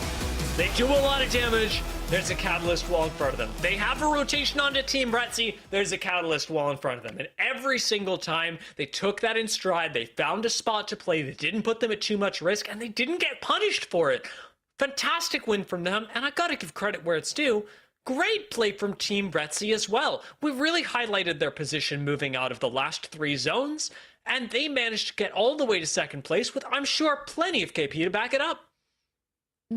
Yeah, it was crazy. Let's go ahead and pull up the stats because we got to keep talking about it. Now, granted, I was wondering where Team Nocturnal land, but it's the ever familiar Cascade Falls for them, which was home to them for so many splits in ALGS. But to do it in style and take 15 eliminations, 12 placement points, a 27-point game, Dia. Yeah, this is a squad that's back with a vengeance. They looked at those first 2 games and went, this is not representative of what we can do, what we have done in professional play across the past 3-4 years of our careers.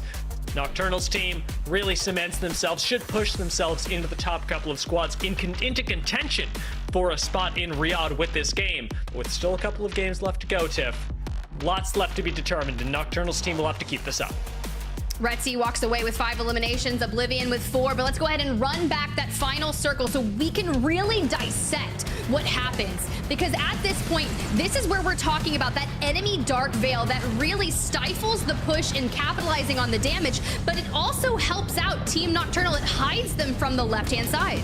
And look, another one. They're going to walk up to this rock, and just as they're thinking about cresting it, just as they're thinking about looking at Team Retzi, there's going to be another Dark Veil that pops up in front of them. And still, they play small in a corner that nobody really wants to push. That isn't super beneficial. They play defensive, looking for squads that are going to be forced into them instead, taking out Oblivion, and then finally having one more squad to deal with. Nocturnal swing there. Yeah, it looks a bit ambitious, but it opens things up for his other 2 team members to have uncontested fire from above, and that combined with the damage that Nocturnal was able to do with the Havoc before he went down makes the last team fight easy peasy lemon squeezy. Yeah, I love that you talk about that, right? Because you saw the 2 teammates start to climb up the rock, and it's like Nock is like, I'm going on this Hail Mary swing to really distract them. Because if someone's going to swing you with a hipfire AR, you are immediately going to put all of your attention to that one player, which then opens up the door for the remaining 2. And I really love everything that we witnessed. The sacrifice there from Nocturnal nets themselves a win. Now, granted, I just need to see them keep putting that momentum forward because it seems like things are just getting started here in the North America Apex Legends qualifiers for the Esports World Cup. But that's the halfway point. We still got 3 more matches to go. We're going to jump into a break, and when we come back, more action.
Welcome back, everyone, to the North American Qualifier Apex Legends for the Esports World Cup. We're looking for the 2 best teams out of 20 today, and we're halfway through our 6-game series journey. I'm SpiderTip, joined alongside here me is the illustrious Dia. Been calling all the action. We've been having some fun, though, huh? I've never been called illustrious before, so yeah, I'm certainly having fun. I'm feeling good about it.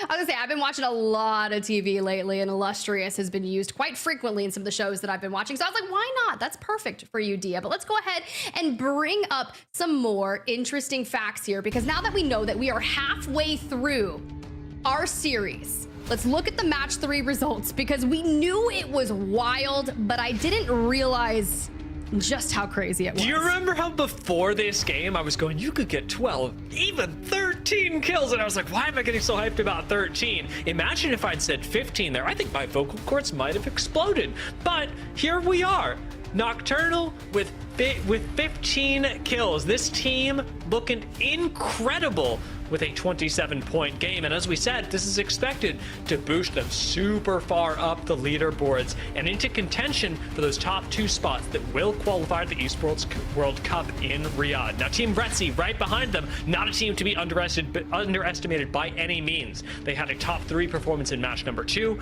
backed that up with another top 3 performance in game number 3. This squad's got consistency behind them, and you and I both know that in Apex, consistency is everything. It really is. Clouded, though, to be able to walk away with 10 points in a game, that's exactly where you need to be, having that consistent threshold. But alongside that, you need to have those pop-off games similar to what we just witnessed from Team Nocturnal. Now, jumping on over to the back half side of this lobby, despite Shinny going out relatively early there, they still grabbed some KP. You're just not able to do enough to stop the bleeding of losing points. But when you have teams like Nocturnal dropping 15 eliminations, which is just 5 kills shy of a third of a lobby here, that really is a point sponge, which is going to deny some of our teams on this side of the leaderboard the ability to get things moving. We saw likes of Madness playing very deep into that zone and having to rotate in throughout that wrap, and Tech as well, finding themselves in unfavorable positions, forced to hit an evac tower to rotate, is going to cut their journey short in match number 3, only taking home 3 eliminations. But here's the deal, guys. Maybe you just joined into stream here alongside, and you're like, what has been going on? What has the first 3 games look like? Well, good thing here. We're going to catch you all up on the action. Now, this was our first game, the final circle, where we had Tripods on the high ground, Furia and Fury, I know, on the low ground. Ultimately, with a catalyst wall from Furia to play for second place, this allowed Tripods to start the tournament off with a bang. Didn't have to take a crazy fight, although it did take a crazy Kraber shot to finish off our first round. Match 2, however, told a very different story, Tiff.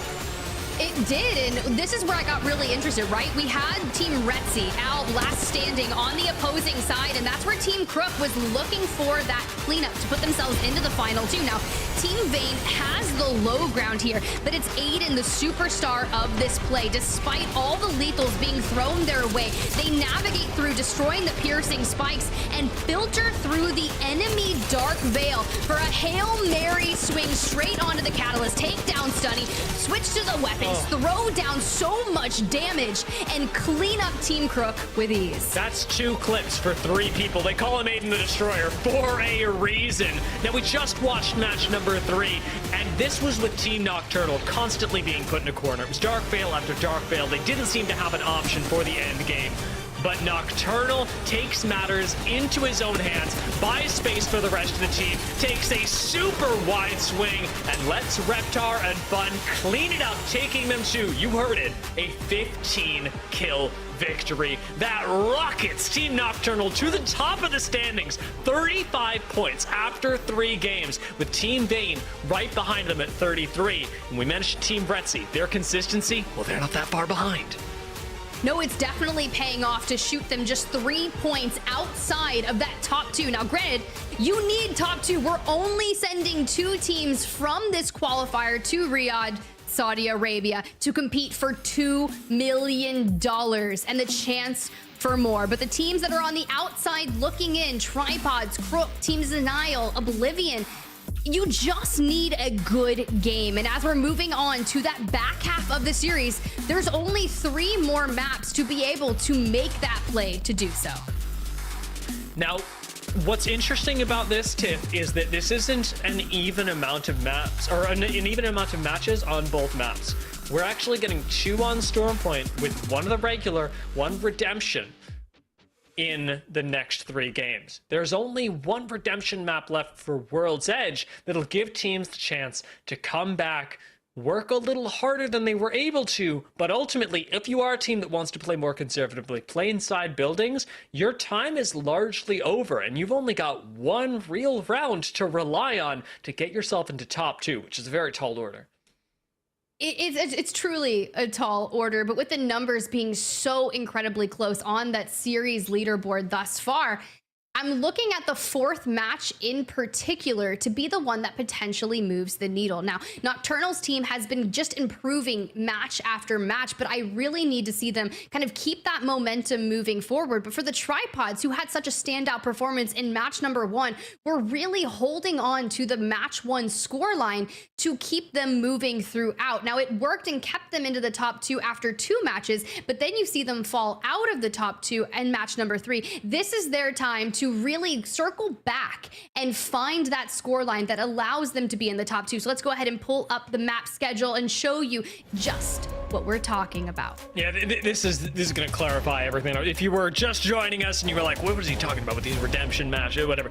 World's Edge, Storm Point, now moving into our second match of Storm Point to round out the sort of regular rotation.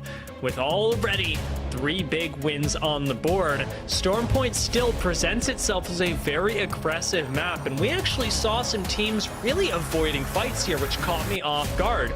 Furia was a big surprise to me on Storm Point, taking rotations that took them out of zone, that put them in rough positions, and ultimately, I think that we're seeing as these games go on, a lot of squads realize that consistency can be a big scary thing, and it's ultimately putting a lot of them into more conservative positions that I don't think is doing them a lot of favors, Tiff. Well, if it's not doing them favors, now is the time to lock it in. Storm Point on the way. The next time you see this will be in the final match of the day. So limit test here, because you cannot afford to go into the final 2 matches of the series and not be in striking distance of the top 2. Looking at the rest of the map right now, there's plenty of spots that we've yet to visit, and this is on both maps, as we've only had 2 on World's Edge so far. We got to look at one of our more even POIs for an end game at the end of this most recent match, the Team Nocturnal won. However, Storm Point is riddled with really large disparities between high ground and low ground. And that's what makes this map, to me, Tiff, really special, is when you've got squads that are able to abuse their height advantage and really punish teams that didn't prioritize a rotation for height early. It's something to look forward to, and certainly a large possibility as we look towards our next map. As we kind of gear up here to get our players into the drop ship for match number 4 on Storm Point, I was just kind of looking at teams that were locking in controller legends, right? We have an interesting variety, which when you think back to, granted, we spent a lot of time at ALGS Split 1 playoffs, it was the regions that were both kind of bringing in different legend compositions. You know, APAC North, APAC South, they had so many Watsons riddled throughout. But when you bring it through here to North America, they've really adapted to bringing in the Watsons into play, Catalyst making a comeback. But even though we still have Caustic being locked in as a controller legend for Storm Point, which most notoriously would have been used on World's Edge, but you, like you said earlier, Dia, bring out what you feel comfortable with. I'm still looking forward to when we get into the later matches. You and I both know, Tim, when you just have 6 match series, or rather 6 games in a series, that match 5, the match 6, they get real spicy. Teams like to pull out some crazy things, and I dare say we haven't seen nearly enough Fuse. We haven't seen nearly enough Wraith. Things like that spice up a game, that change everything. I suspect that we'll be catching a lot more of them in the maps to come. We could even see a few this map, although for Sheenie's team, who land over in Launchpad, they've still stuck with the tried and true, what we'll call meta, Bangalore Bloodhound Catalyst. The meta. The on-paper meta. Now, something that you had mentioned, which I really love and I want to see more of, I've seen people dabble throughout the earlier rounds of our day with it, was the Fuse pickup, right? You had Fuse that got changes here in the most recent season, and one of them was a perk rework that allowed them to access the ring consoles. Ring consoles, we know it's so crazy to be Tiff. I mean, we've seen 3 games so far. We haven't even really had the chance to talk about ring consoles because the games have been so fast-paced, a lot of action really consistently throughout the flow of the game. But that's what these little dotted lines are all about. We can see it, all of us at home can see it, because this is the superpower that we get for not being players and watching and seeing what the rest of the game plays out as. You can't actually see this dotted line, the next zone, unless you are running a legend that can scan ring consoles. Things like Watson, Catalyst, that's a reason why you're seeing a lot of people run her. Caustic as well, Rampart, if anybody wants to play her, I'm a big fan. Things like that, and as you mentioned, Fuse, having recently inherited this, now gets a shot at competitive viability because of how important it is to be able to know where the ring is going next. Well, I love that we were getting good looks at it, and you can see that native on your screen here just outside of Cedo Station. Now, where the zone was pulling towards, it intersects in Barometer, that southern POI, and I immediately look at it, I'm like, oh my gosh, this is an Oxygen special. They are notorious for landing inside of Barometer and should have full control over this area of the map. And as soon as you look towards it, they have separated themselves out throughout the buildings here in Barometer, putting pressure onto Game and Gladiator. And with Catalyst in the building, still got a lot of doors here, only a few of which can be reinforced using her passive. So the fact that they lose as much HP as they do and don't get pushed, a bit surprising, but the Game and Gladiators hold on for now. As you mentioned, Oxygen are certainly a team to look out for during the Barometer zones, and I do wonder how flexible their position will be later on. I'm very surprised to see a team like Oblivion, however, landing under the bridge, which is typically a spot that you will only land in the last possible moment when you have no other options. A squad landing there before round one closes, very unusual. Well, look who wants to make a play for it already on their rotation in Team Retzi. So consistent thus far of the series. And as we say that, Retzi down and out gets full. Jaloan able to throw down, get the full onto a Vexies and Detox.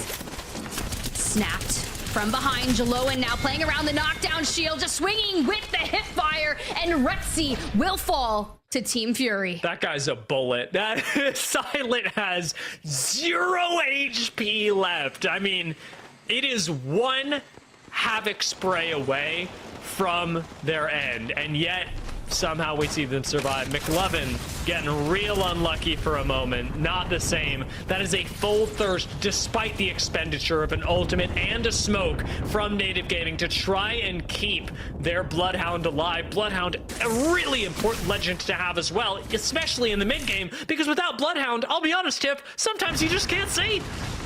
You really can't, and those scans allow you to kind of keep teams at bay, knowing that you're constantly being seen, but the job's not done over here on the outer buildings of Barometer. Team Hambino has made their way into it, but they're focused on their left side. A brilliantly timed smoke there from Presley to kind of fend off those shots for now. You can see Hambino setting up those Watson fences. Now, granted, this is still going to be a very tough position to hold because it is so open. This is one of those moments where you're like, thank God for Watson, but also how much is Watson really going to do for us when this open space that you talked about gives people so many angles into the low ground of this bridge. It's another position where I sit and I look at it and I say, this is good if it's later. Teams are prioritizing late game spots when we're still in the early to mid game, and I just don't expect it to work out that well. I much prefer being in a spot like Tripods where you may not be in zone, but at least you've still got a lot of wiggle room for how you approach the next couple of rings. Team Nocturnal actually approaching just now, have the outside of the gravity cannon to land on, and I think Nocturnal's going to be able to survive. Not a bad spot, and still very flexible. It's just one of those spots, like you said, that we just keep putting ourselves into the Barometer area in these unfavorable positions that might be okay late game, but if we can find ourselves into a free building to really just focus on stabilizing here, I think that's a solid position. You can see Reptar here potentially going to go for high ground, grab that survey beacon, which will give them the lay of the land here in Barometer. With 19 total squads looking for rotations, this could be a very nice end game. Having hit that survey beacon, like you said, super valuable, Tiff. It's going to give you the information of exactly where every squad is in the vicinity. I like this play from Team Fury, however. This looks like a rat play where you sit, you play silently, you look for a few kills. And it's certainly working out for them. Looks like they've got a fight brewing on the low ground, where we've got a few fights brewing in buildings elsewhere on the map. Well, you got tech on your screen with Team Meat, and well, they've already got a knock on to Jayon. So we're turning numbers in our favor, but the benefits of a catalyst will allow them to reinforce the door and make Tech squad have to focus on going out elsewhere. Now that looked weird on your screen, but that's just the alter passive. They were looting that box through the wall, which is a great ability, but tuning back into that fight here, Team Furia does fall in. Onmu with the triple take. Gold also is still able to find some picks throughout. I can't believe Tripods lived through that as well. Tripods were the team that Furia was sending on the low ground, and rather the team that Furia was sending on the low ground, Tripods is now hunting down, which makes way more sense.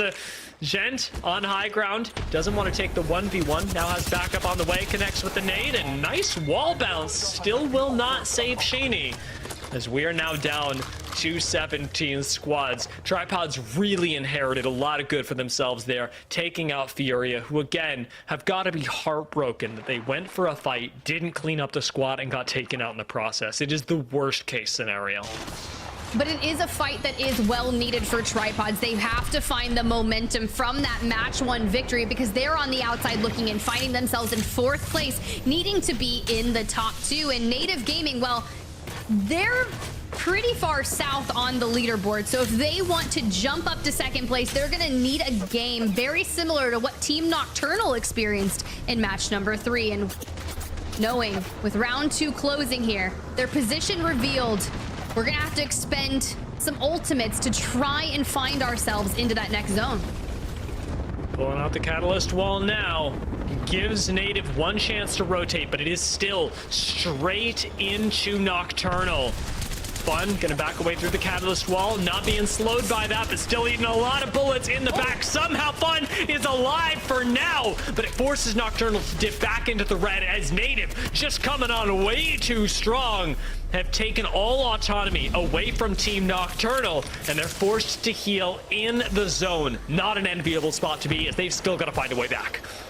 I respect the decision to pull away from that engagement, knowing what is at risk for them. It's not just falling early in here. It's resulting of potentially to fall out of the top 2 position on the leaderboard. But for our teams that may have not found themselves in that favorable position inside of Barometer, like Clouded here, we have our work cut out for us. Knuckle cluster. That's the fuse that you were talking about earlier. Definitely being used to keep Cloud in a corner. Not a lot of ways out of these doors. I'm not seeing an evac tower being popped either. And with 1 member even separated, Clouded have no chance to regroup effectively. They're being shot by Team Crook on the low ground. Not looking good for them, although fortunately, and this is the one thing that they've got going in their favor, they are still inside zone, just with not a lot of places to play. They have no cover. We're working behind this dark veil. There's 2 drones with the potentials for EMPs surrounding them, and they're getting knuckle clustered by a fuse. This is not your ideal position that you find yourself in just outside of Jurassic Park, knowing they had that next zone information. And although we are putting down the damage, that knuckle cluster being a tactical ability that keeps on cooldown will keep allowing them to farm Clouded's resources. Just too many shots from too many angles, honestly. I don't see either of these teams really making it out. The one team that could come out on top of this is Team Denial, who are playing around the outside, who have no other squads looking at them, because worst case scenario, they pick up 1 or 2 kills, and they've not got much to worry about.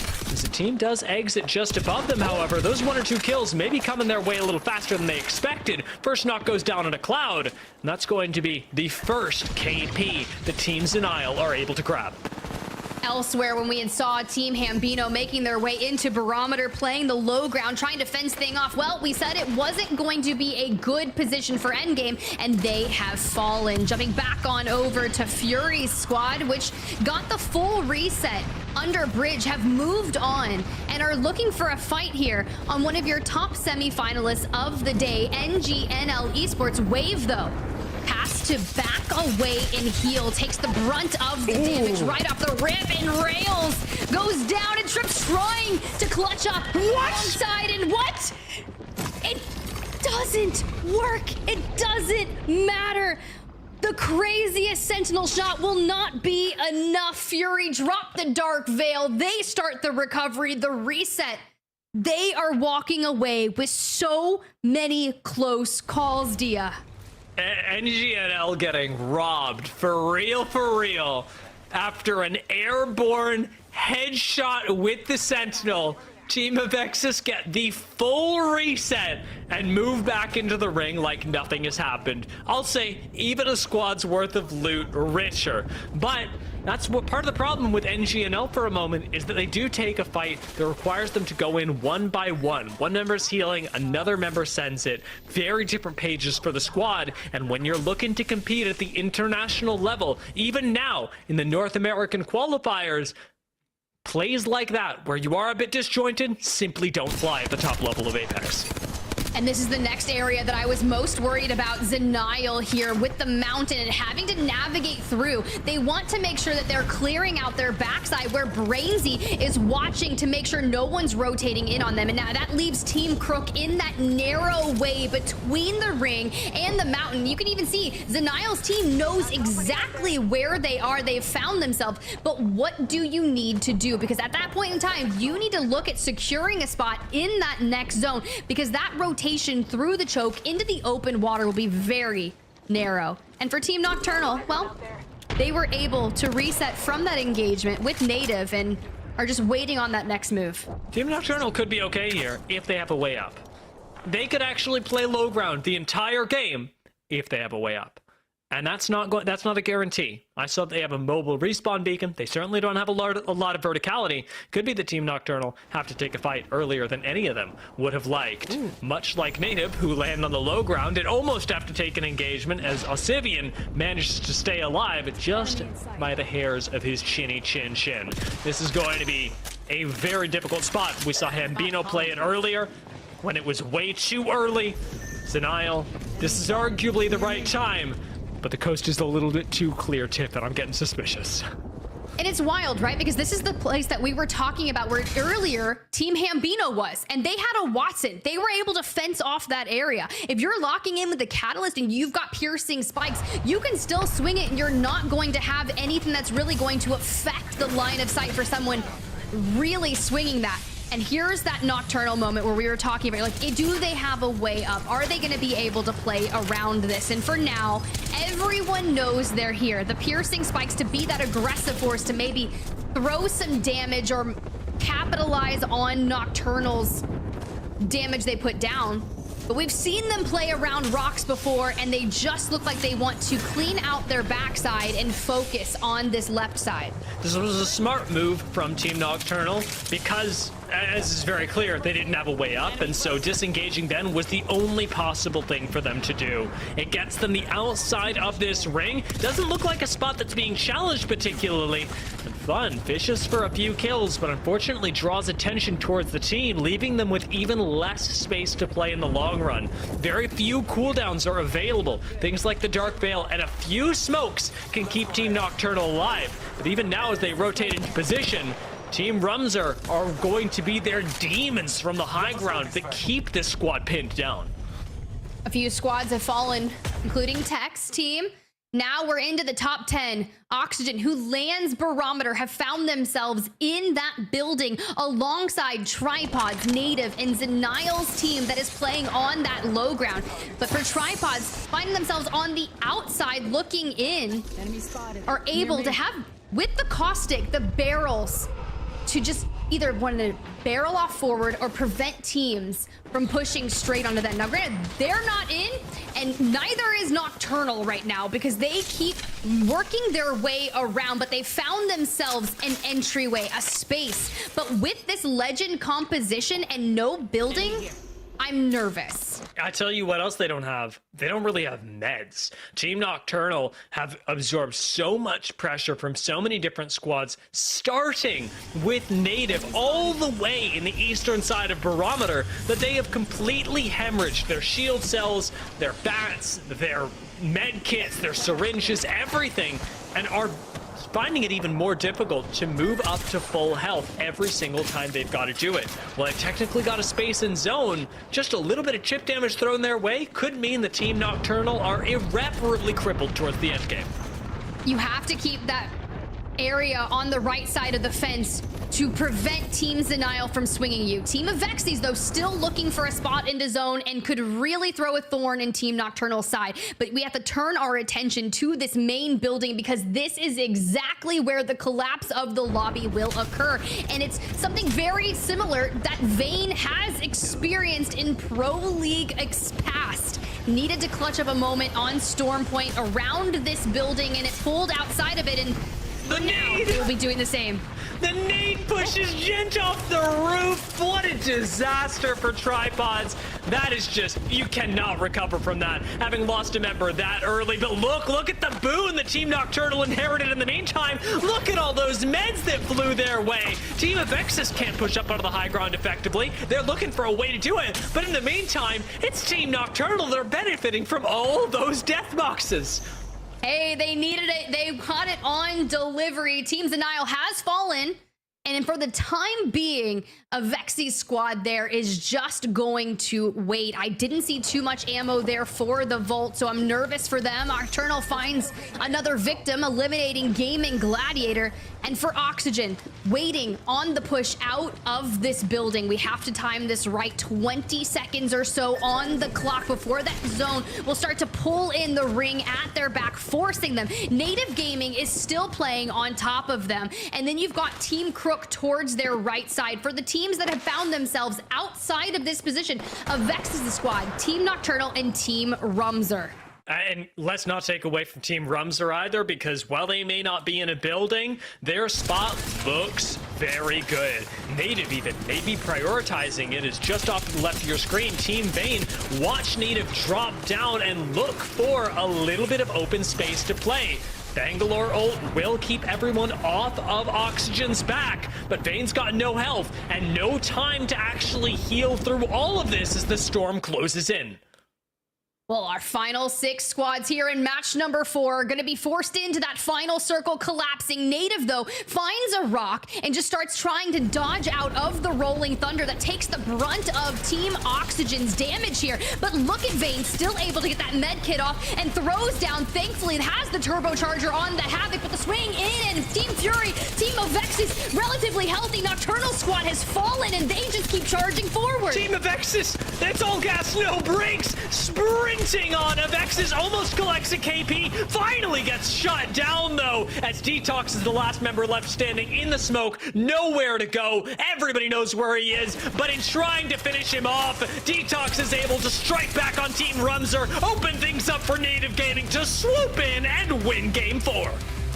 Look, we were asking for teams that had found themselves on the outside of top 2.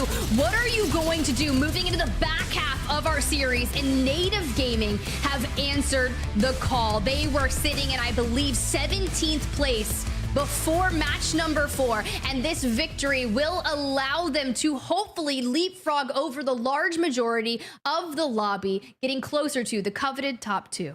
Great play from Native in that end zone, and it's part of the difficulty of having a great spot. You and I mentioned Team Rumzer were looking really good. They had an excellent place to play, and being able to defend it from multiple squads for many teams due to no fault of their own is impossible. And that's what we saw play out in the final seconds of that match. Let's go ahead and get those stats on the board so we can look at just how vital that game will be for Native Gaming. Because let me just tell you, that's what you need to see, right? I told you, I'm always rooting. And despite taking 12 placement points, they walk away with 5 eliminations, so a 17-point game. But it's all about Fury. You remember how many fights we witnessed Team of Vexies, aka Fury, in. To walk away with 13 eliminations is crazy. Now, this is the squad that was clutching up moments where it came down to a final member, maybe just 5 HP, setting the tone of that regain.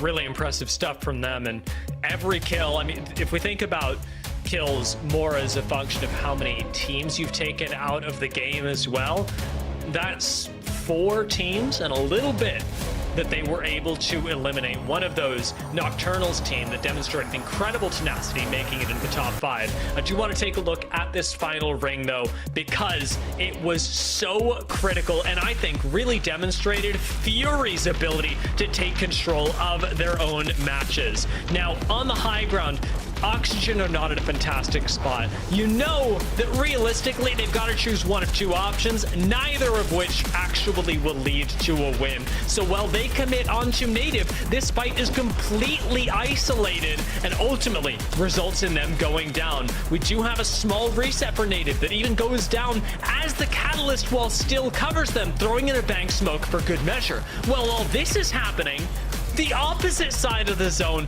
as Team of X is crossing this open ground, knowing that they can't play it, and instead committing onto taking out Team Rumzer, which was an excellent move from them.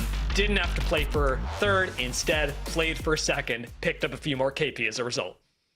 The precision, the control, the isolating of the fights in that final zone, while the opposing side with Team Fury taking out Team Nocturnal and kind of working around that with Rumzer as well. And then you get the grav cannon to play around and have that cover. It was just poised to perfection. Once again, congratulations to Native Gaming for taking that victory on match number 4. Now, granted, we are almost done here, and I'm curious to see after the break what that results in series leaderboard are going to look like, but we're gonna see you just a minute.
Welcome back to the North American Apex Legends qualifiers for the Esports World Cup. We are here with 20 teams looking for the best 2 to advance on to Riyadh, Saudi Arabia.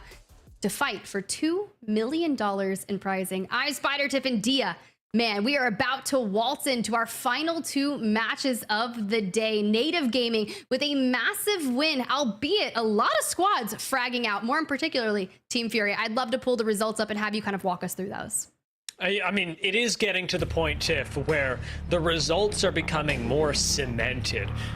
After match 4, Native Gaming do put up an incredible performance to find a win. Their kills, totaling them 17 points, is actually a good win, while not a fantastic one to push them all the way to the top. They're going to need a few more performances like this with a limited number of games. That is 2 games left. They will have to repeat this performance, perhaps go even further. For a team like Avexis or Fury right underneath them, this was a banger game with 22 total points and 13 kills. I am curious, however, when we look towards the bottom half of the leaderboard at teams that perhaps didn't manage to get the mix of consistency that top 10 gives you, who's really got the screws put to them in these final 2 games. Team Retzi, curiously enough, didn't manage to make it into the top 3, breaking the streak that they had through games 2 and 3. They had been so consistent, which had really allowed them to make margins on the series results leaderboard. But when you have a game where you only grab 1 point, this is a series where you can't necessarily afford to do that. So knowing that there are 2 games left, you have to throw everything out of the table and just full send. For Hambino's squad, I was really hoping to see some solid movement out of them. They performed so well throughout our earlier rounds. So 2 more games to go. Anything is possible, especially for teams like Team Tech. They are so strong, but things have just been not necessarily going their way either, and have found themselves both in 15th and 16th place respectively, and that's about 30 points outside the top teams, because after match number 4, Team Vayne find themselves at the top with 44 points, and Nocturnal, who was previously in first after that insane match number 3, have fallen slightly. But after the strong 20+ point game in match number 4, Team Avexis are sitting just 4 points out of second, Dia. And we've got to highlight this because you and I did speak about it earlier. Well, Oxygen or Team Vayne and Nocturnal, or during this past season, Xset, are doing well. Avexis and Tripods, Retzi coming up behind them are teams that got their practice this past split through the Challenger circuit, through other competitions that aren't in that pro league vein. And so the very fact that we've got such a tight leaderboard with what I think a lot of people on paper would have characterized as such a disparity in the competition is really fascinating. These teams are competing for an incredible opportunity to compete on one of the biggest stages in esports and represent some incredible clubs along the way. So with only 2 games left to go and fate's really hanging in the balance here, Tiff, well, we will be moving on to World's Edge. I don't expect it to be the calm World's Edge that we know and love. See, this is where you coined it earlier. The redemption map of this comes into play, because typically when you have a 6-game series, you'll see the first 3 maps be either Stormpoint or World's Edge, and the back half of the series be the same opposing matches. We've kind of switched things up here at the Esports World Cup, where it went 2-2, 1-1. So while we jump back into the familiar World's Edge, you kind of have to get back into your gear. Now, teams that didn't have the strongest performance on World's Edge, I'm going to go ahead and call it. It's Team Nocturnal, who is in second place on the leaderboard currently, right? They got their first win on Stormpoint. Now, granted, that match number 2 really did start heating up for them. They had a slew of eliminations, but now when you go back into that mix, you need to keep that focus straight, because just 4 points separate you from falling outside the top 2. This is where the quick ability to switch between playstyles is going to matter a lot as well, because we do have teams, like you mentioned, Nocturnal, that really took to their own on a map like Stormpoint. We also have squads that have actually been sort of on the knife's edge. Not really World's Edge squads, not really Stormpoint squads. Retzi really stands out here, as we had highlighted their consistency between maps 2 and 3. That's on 2 completely different maps. If you can adjust in that very same way and be the squad that is a little bit more comfortable, staying on your toes, not committing to a play style right away like Retzi was in games 2 and 3, you can come back, take away a really nice map 5 and 6. Yeah, but also going back to World's Edge, you think back to match number 1 where Tripods, they were your early winners, taking a north of 20-point win with ease on World's Edge. And as we run into the final map of World's Edge for the day, match number 5, that is the team that has found themselves, albeit in the top 5, but 10 points outside of a top 2 finish. So we need to have a north of 20-point game if they want to have a chance at competing for $2 million in the Esports World Cup. Very little area left to do it. We've already gone to some pretty out-of-the-way places on World's Edge as well, sticking pretty far up towards the north, right outside of Geyser in the no-name Overlook area, then moving over to Epicenter. There's still a lot of the southwestern side of the map that remains unexplored by these teams, and while we do typically get very aggressive squads coming from the south side, I'd love to see them play a little bit more in their home territory, because we've got a lot of traffic jams that have been resulting over in Stacks, over in No Name, Geyser, and even Lava Siphon coming out of game 2. If we can change up those rotations a little bit, not have these aggressive squads running face first into each other, but instead into the teams that do want to play a little bit more passive and taking advantage of squads that are not prepared for a fight, that's where you can see teams really take a lead, one-up each other when you're not fighting other squads that just have the same game plan as you. Well, when you're not fighting other squads, but look towards Lava Siphon. Tech here has got some company, no stranger to contesting. Immediately grab that Mastiff, take towards the roof, looking through the windows for excess information. But that's what the drone from Crypto is going to give you. You can throw it out, it'll immediately start connecting, giving that as well. But we also are choke holding onto the survey beacon. Just making sure nobody is really able to challenge this. It is extremely difficult to move onto the roof, and we finally get to see a tip. When these got added to the game, I did kind of laugh to myself, thinking, well, who's going to use these gondolas? Turns out Sheeny's going to use these gondolas, moving from one fight directly into another. And they are chasing Team Brainsy. Eliminated here, the first to have fallen in match number 5. And Shinny will benefit from the KP associated with it. Now they can heal on up and start looking towards that next decision. They've basically become evicted from the main area of Lava Siphon as Team Tech has moved into the main compound side of that. They've already gotten everything that they would have wanted, probably scanned the survey beacon, and are looking to find themselves onto blue. But a team that has found themselves onto blue already would be Team Native. And as we get a look at where they're headed towards, they're going straight towards Mirage Trois, because we are getting a quite interesting zone. Dia, now, you remember we played Ring Guesser together? Yeah, I do. Is this looking very familiar? It is, Tiff. It certainly is.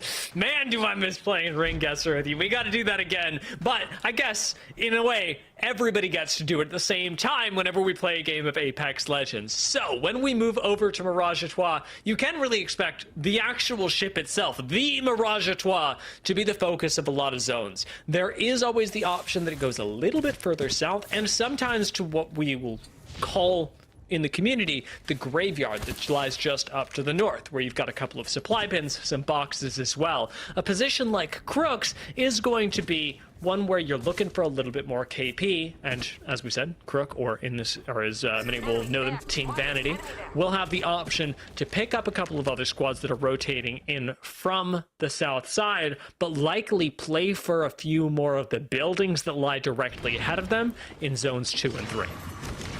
The teams that have found themselves on the southern side of the map looking for a way in. Team Shinny on your screen. Only Shinny themselves with the fuse on blue are looking to find themselves into tree, where Team Rumzer has extended out and are effectively gatekeeping. Now, there's plenty of options and a lot of time here on the board still to decide if, hey, do we think this is advantageous for us to push this? Because we can always double back and go through Lava Siphon. And Tripods, who had the early success in match number 1 on World's Edge, are really trying to cement themselves in another chokehold just outside of Mirage. And I bet they're going to be able to, because this choke point specifically is ruled by the rock that they just managed to climb up, basically uncontested. Yes, they've got a few teams next door, but Tripods now have an extremely defensible position where a team like Cloudit, who's rotating in through Landslide, doesn't really have a place to call home at all. Even if you take high ground here in Landslide, this is not a spot that you want to stick around. You hit this POI, you get out as fast as possible, you plan your next rotation, because playing through Landslide is a death sentence in the long run.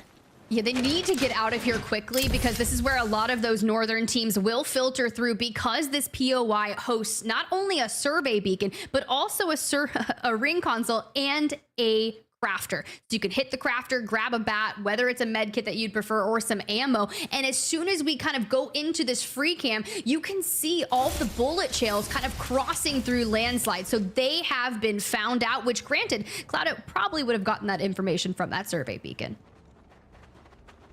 Enjoying where these teams are moving right now, as this is actually a pretty calm, calculated game of Apex Legends. We had pretty high action rounds in our first 2 maps, but now that we're moving into the back half of the tournament, the teams are a little bit more used to each other and the stakes are getting ever higher, Tiff.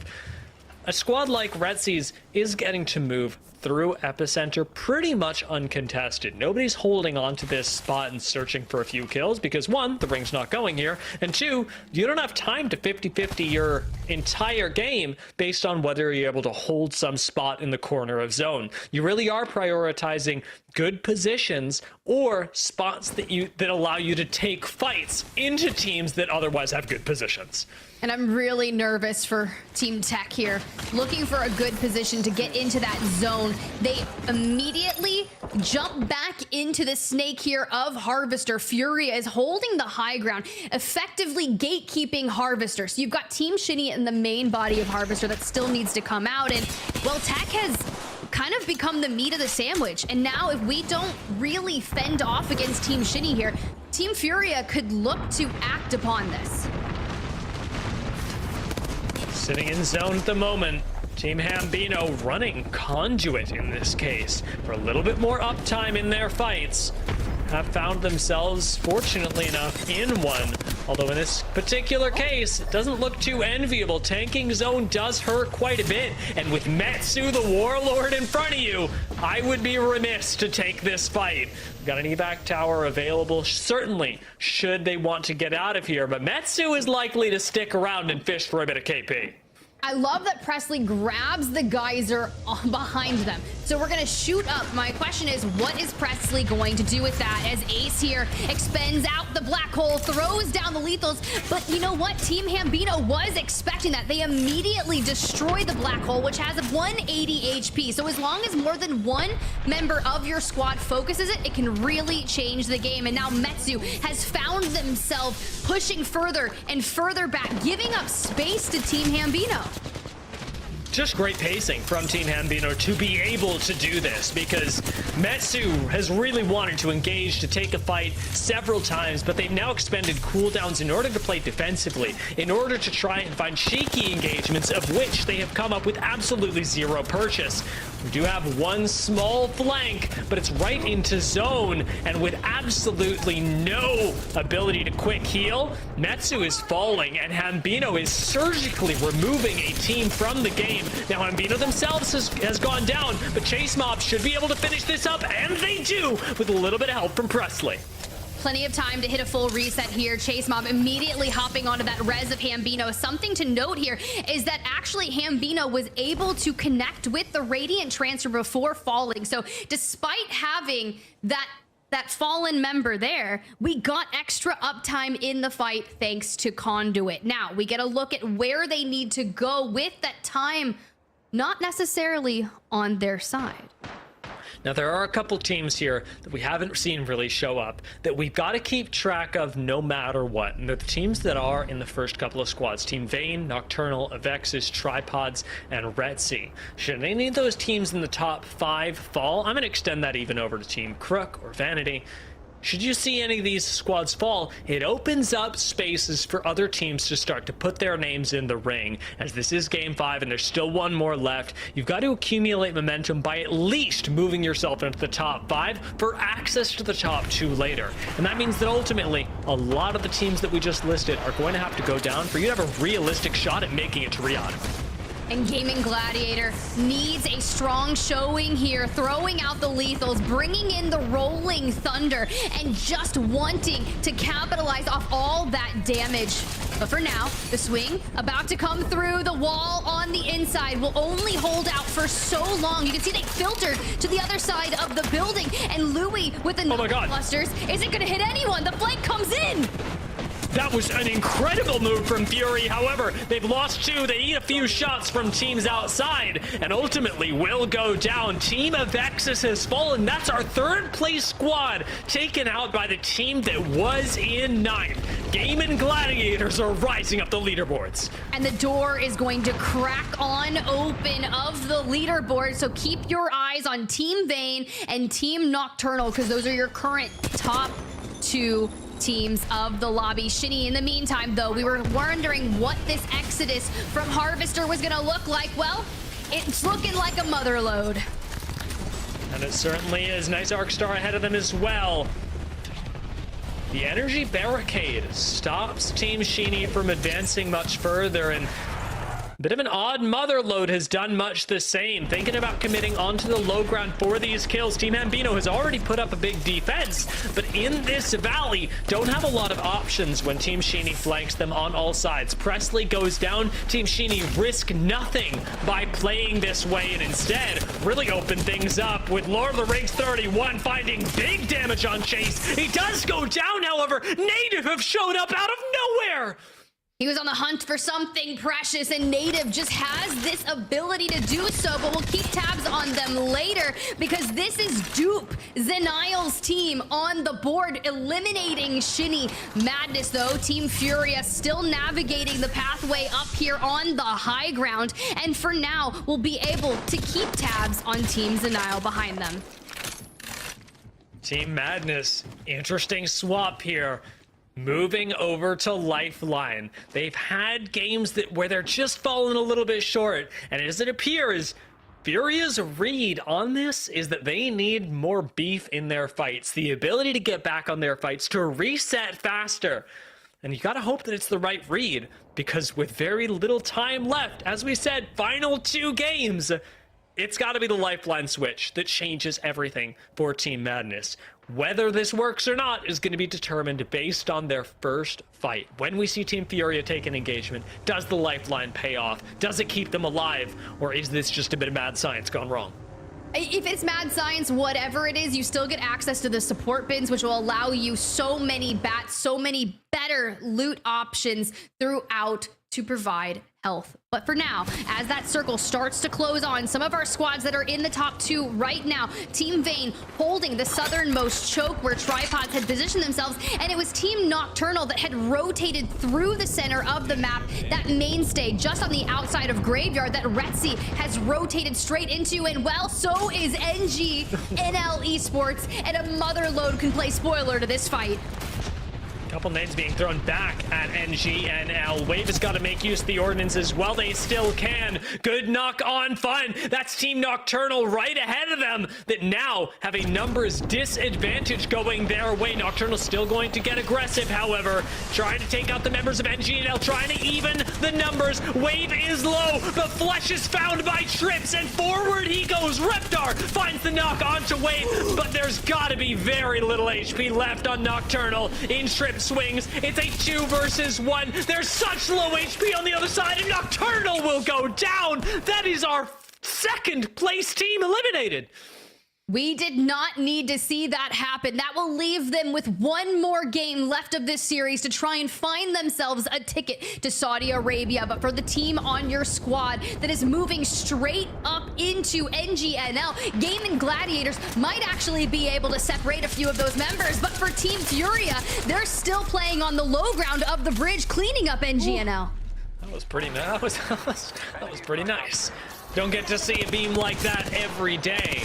It does appear that on the other side of this, we haven't really seen the Gaming Gladiators clean up their fight, and there's certainly some shots thrown in from Keon to make that a little bit easier for them. The Gaming Gladiators moved their way up the leaderboards earlier, started this in 9th, but ended up taking out Team Fury, or Team of Exis, who were in 3rd. Now that Nocturnal is out as well, that's your 2nd and 3rd place teams eliminated, and a chance for Gaming Gladiators to step ever closer to Riyadh. And Team Vayne is still up in the mix. They're the team that has the 2 evac towers on that southern side and have become the object of everyone's attention. Tripods, though, holding this rocker, not going to fall for it. They still have to move forward straight under Barrage à Trois, and Team Vayne have fallen. That is your top 3 teams having been taken out in Game 5. The leaderboards are changing, and I don't know if we can keep up. I don't know if anyone can keep up. Ape Gang commit for the fight, knowing it's their chance, and they take out the Gaming Gladiators. This is your last place team moving in to match number 5. They have everything to gain and nothing to lose, but look who's showing up. It's Furia. This is a squad that is also fighting for a top 10 position, and they have most... Oh my god, they've got over 5 eliminations. If we need a 30-plus point game, they could maybe make a play to do so. Team Furia were, at the start of this match, in 12th place with 19 points. Spots 1 and 2 were occupied by squads with 40-plus points. This has got to be a 20 or more game for Team Furia should they wish to make it to the Esports World Cup and compete on the global stage. They've got a chance to do it too, as check out this ring tip. It is exactly what you mentioned earlier. We're moving a little bit off the ship. We're moving a little bit into Graveyard. And Team Madness is the only one with priority over the north side of the over the north side of the zone. I'm getting too excited. It's just got you going for it. But here's the deal. Every team that is going to look at getting out of Mirage à Trois, you're going to have a team that's on high ground, teams that are occupying the buildings on the low ground. Well, Tripods haven't moved from this position on the rock, and the time is now. 5 more seconds before they have to make a decision. And with 2 teams still in the village to their right, looking to make a rotation as well. You can see just now, Stunny, Jayon, Crook start that movement alongside the Dark Veil for cover from Team Cloudit. But we've got to keep our eyes on to Tripods. Team Zenile going down. And no Dark Veil left on this low ground. That is a huge nade from Blinkster, and a headshot to follow it up. This man's not real. Blinkster may have just single-handedly dismantled a team that now has no time to heal and no space in zone. Another shot connects. Blinkster, where did you come from? 105 to the face. Hey, you gotta do what you gotta do. We're looking for a top 2, and being on top with a charged Sentinel that can hit for 150 plus on the heady. But that's not all. Tripods have fallen thanks to the majority of those teams being focused. Team Madness has moved on to the low ground from the open space. Madness pops Beast to the hunt, scans for information. Keon on high ground behind them, and albeit we're just looking to find some picks. They grab the evac tower to meet back up alongside Keon. They're under cover of the smokes, but Blinkster's on high ground with that Sentinel still and is being a menace. Blinkster is doing ungodly amounts of damage right now. Blinkster is changing the story of this tournament just by sitting on high ground and abusing Furia beneath. So much autonomy is removed from Furia, who very much need this win. With limited squads left, there's not a lot of options. Native can't really push up onto Furia. Oblivion are the ones that up on top of Mirage are determining who gets to play the game and how. Well, for Native Gaming, former match winners here. RKN on the low ground, locked in that Watson pick, has got the pylon down and has made up a very interesting shape there alongside the fences. Now, if Blinkster's team above, Team Oblivion, has to drop off, which they inevitably will very last minute per se, they'll fall into the fences, which will result in being stunned, and they will have to fight Native Gaming. And Madness & Co., they're just trying to play alongside cover, maybe contemplate what their next move is with their cooldowns. But Akimbo throwing out the piercing spikes. One gets destroyed, and another still lives. How many nades do you realistically have? I spot a thermite in the hands of Akimbo, but at the moment, finding a way to deal with Furia is such a massive problem. We're heading for collaterals. Blinkster with 1.8k. He might hit 2k damage in this round. Furia are living on life support on the low ground, and down goes Blinkster. He's opened up Godspot for his team. Turns around though and eats a lot of bullets right in the face from Team Native. And that is going to fend off that push. They immediately send the res. They throw down the Dark Veil to cover that. Meanwhile, Native on the low ground sent straight into Furia. And if Oblivion gets a full reset, holds high ground, and can pick and choose how they attack the two teams on the low ground, this could be a win for Oblivion. They are doing just that. Remember the power of the wide swing. Out goes Arcology, playing Distractor, but with Blinkster down again. 3 squads still left. Everything is on a knife's edge. Native know they need to play for the win. They need another game like this. Moving up. Team Madness are taken down 2v3 for Oblivion to take the win after so much work was done on the high ground. Native from the low ground could still take this away from them, could win their second game in a row. Akimbo is down. Rambo with the alternator finds the second win for Native Gaming. What is with our squads from the low ground, turning the script around and taking the victory for themselves? Native Gaming wrap up their second match win here in the North American Apex Legends Esports World Cup qualifiers. Now, granted, the first time they won, they were only able to do so with 5 eliminations. This time, we're looking for more, Dia. That is some unbelievable play from Native just to survive for that long on the low ground with Furia. To take the win, I mean, there's a fair amount of, honestly, weird variables that go both ways, and it's a good clutch from Native. Could have gone either way. But looking at this and seeing that Native have manufactured themselves great situations in 2 games, found back-to-back wins when it matters the most to move themselves up. Tiff, I'm losing it. I'm straight up on the desk losing my mind at how crazy this path to Riyadh is. Well, you have to think about Blinkster, right? He's got the Sentinel charged, and albeit Furia there, one of the final squads has cover. As soon as they have to move because of that ring, Blinkster's just like, all right, fine, it's open season, right? And puts down collectively at least 400 damage in a matter of just a few bullets to really destroy Furia's rotation into Native Gaming. Let's actually go ahead and look at the stats from that game. Native Gaming not only win, but they improve on that previous with 8 eliminations, a 20-point game, Dia. I am amazed. I am blown away by what we've seen in this match. We called the redemption maps for a reason, and we've certainly got teams that are on the ropes moving their way up. We even talked about Furia's adaptation to the Lifeline. Was this worth it? 13 kills says yes, it absolutely was, Tim. Oh, that 100% is it. I loved every minute of it. And, you know, even with that engagement underneath the Mirage Etoile, Madness was last standing still, trying to even potentially claw for a few more placement points. Now, granted, they didn't find that and will walk away with 7 placement points and 13 eliminations for a 20-point game. It's the teams that were on the outside looking in that I'm most curious about, because you have to think, Team Nocturnal in the top 2 fell in 13th place with 1 elimination. Team Vayne, who was your overall leaderboard, out in 10th place with 0 eliminations. A team of Exis fell super early as well over to Gaiman Gladiators in Lava Fisher. A lot of our top teams not only didn't win, but fell much earlier than they should be comfortable with.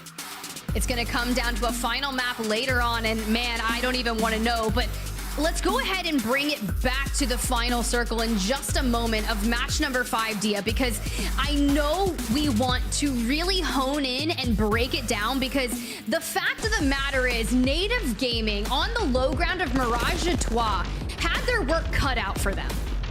They really did, and I was surprised to see a situation that Oblivion was able to manufacture where these two teams didn't have to drop into each other. This was all Blinkster, by the way, opening things up to push Furia onto the low ground. But at this point, once Furia is on the low ground, Native are the ones that really have the burden of execution, juggling two teams at the same time. And they do that expertly, keeping Oblivion resetting, constantly knocking Blinkster, and abusing the low health. It lets them take out Madness in the interim.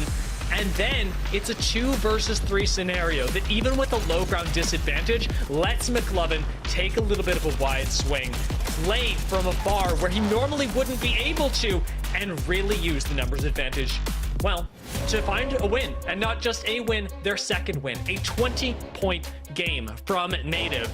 Team Madness mirroring that, though. That is a scary squad. It's very scary, but they know what needs to be done. At the end of the day, if you want to go to the Esports World Cup and compete on a global stage for $2 million, which is life-changing money, $600K alone for first place, it comes down to a qualifier where only 2 can move on, and you have to give it all you've got. Tripods, though, they were your winners of match number 1 on World's Edge, and despite not being able to replicate that success, they lock in 7 points, and a slew of other teams that have found themselves in that margin. Let's go ahead and jump towards that back half of the page, because a lot of those teams that were in the top few positions have found themselves here. Nocturnal's team being that one, only able to take home 2 points out of this game. Every point really matters, though, because with the way that Native and Furia were able to put points on the board, this spot of the 40 points that was qualifying you into the first and second place, not nearly so safe anymore. You're going to be wanting to push even further towards 50, and that is fortunately where Nocturnal's team stays just ahead of Native. If they had not had those 2 points, we'd be seeing Team Nocturnal in third place right now, and Native in a spot to qualify to the Esports World Cup land. Hearts are going to break here. This scoreline is so close. Team Vayne still, despite going out in 10th place in match number 5, holding on to that top position, but only by 2 points. And Native Gaming making a play for this. This is scary, Dia. And look at how many teams are right underneath at literally 39 points. At literally 39 points. They are Tripods, Madness, and Oblivion, all of whom have had fantastic performances individually throughout the day, with Madness and Oblivion really both coming to a head in the last round. Have a real shot. It is not even that difficult for them to walk away with the first or second place. And I'm not even saying that it's not impossible. It's not even that hard. It's actually pretty realistic. They could just happen to do it. But chance is only so much, Tiff. You're going to have to rely on execution. You're going to have to rely on a whole lot of, as we in Apex like to say, passion when moving into Game 6. Passion will be needing when nothing is given and everything must be taken. You have to earn your spot to Riyadh, Saudi Arabia, to compete for that prize pool. And with only one more match left to decide who our top 2 teams will be, I guess it's just a matter of time before we seal the tickets, stamp those passports, and get a move on. We're going to take a quick break, and when we come back, the final match returning to Storm Point.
With only one more game left to determine who will be advancing to Riyadh, Saudi Arabia in Apex Legends to compete for $2 million. It was Lightning Unicorn that was able to edge out the rest of the lobby and take the win for APAC South. Now, granted, who will advance on? We're looking for two from North America, Dia.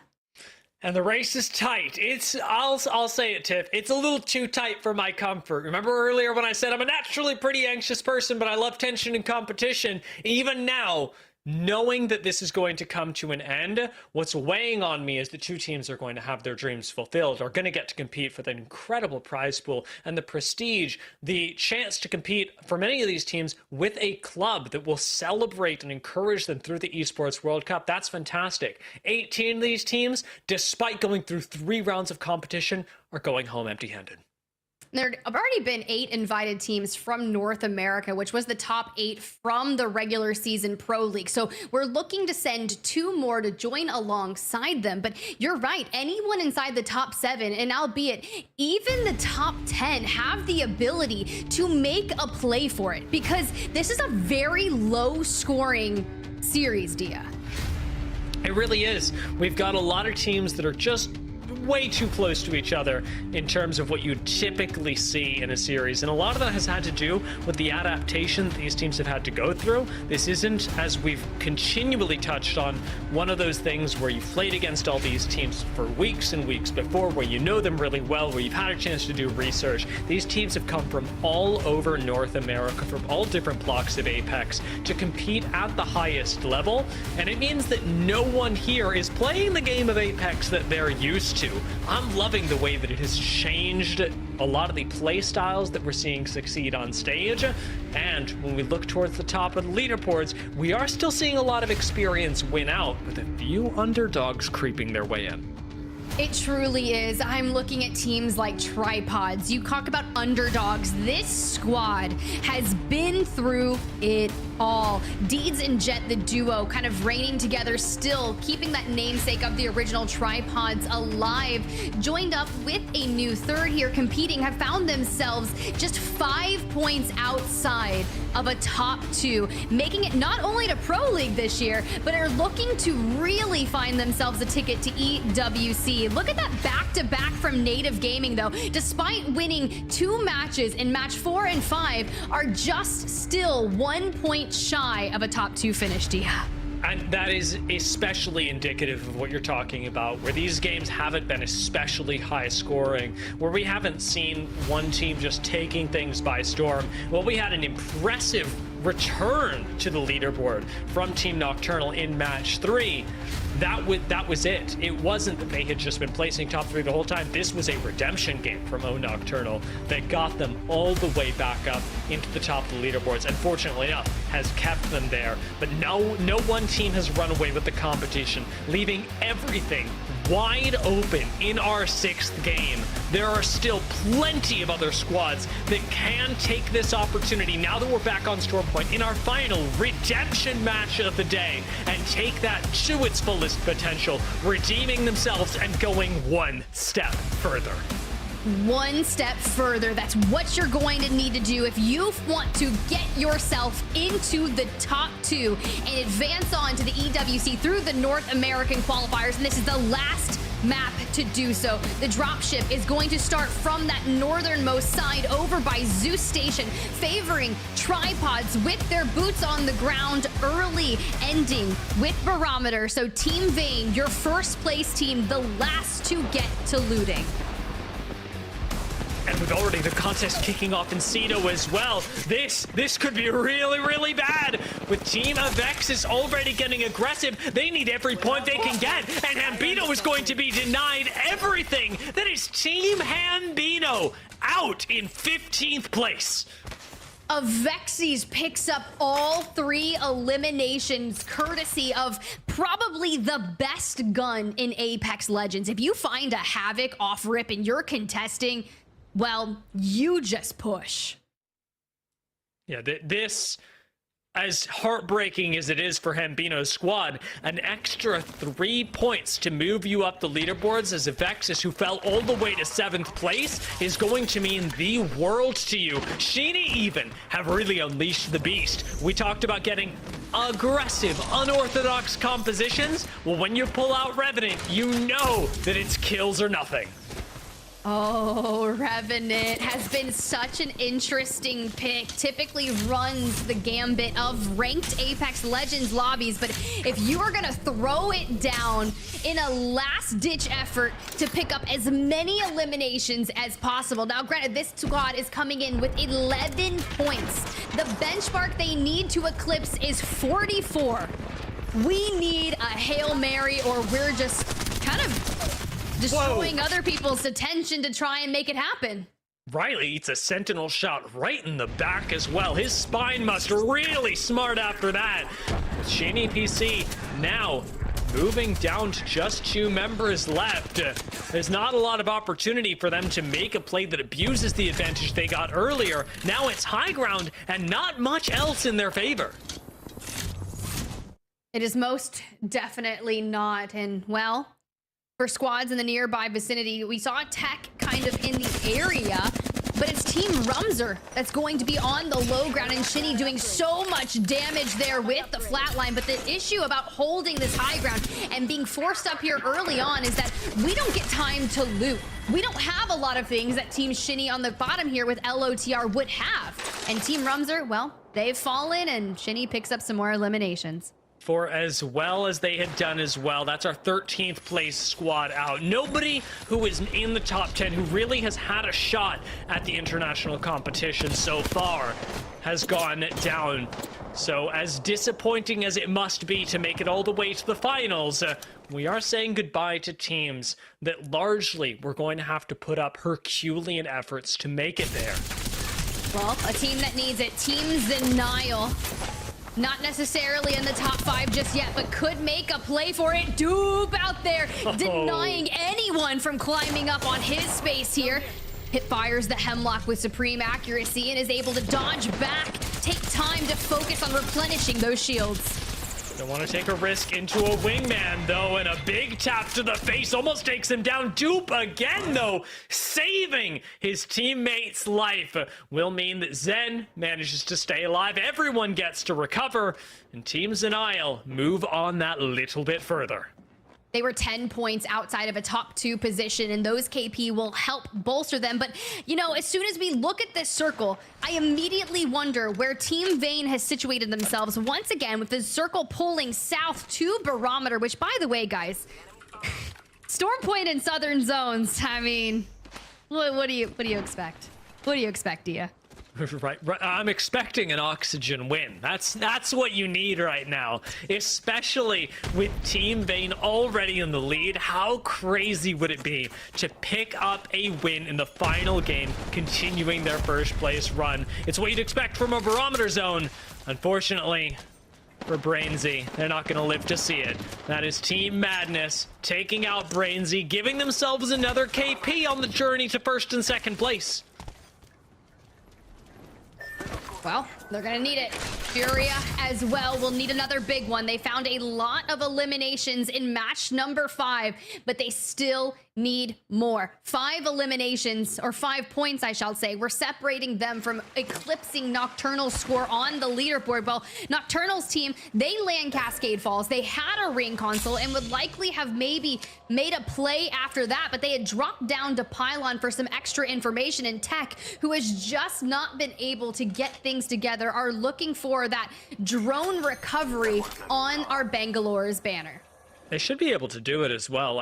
This is in range. The big problem is whether you're able to get the banner and then hit a res without being punished. Because even when Crypto is in his drone, yes, there's no visual indicator on where Crypto actually is. Teams can typically puzzle it out pretty darn quickly. And there's a good chance that you get pushed whilst you are trying to res your teammates with no defensive capabilities.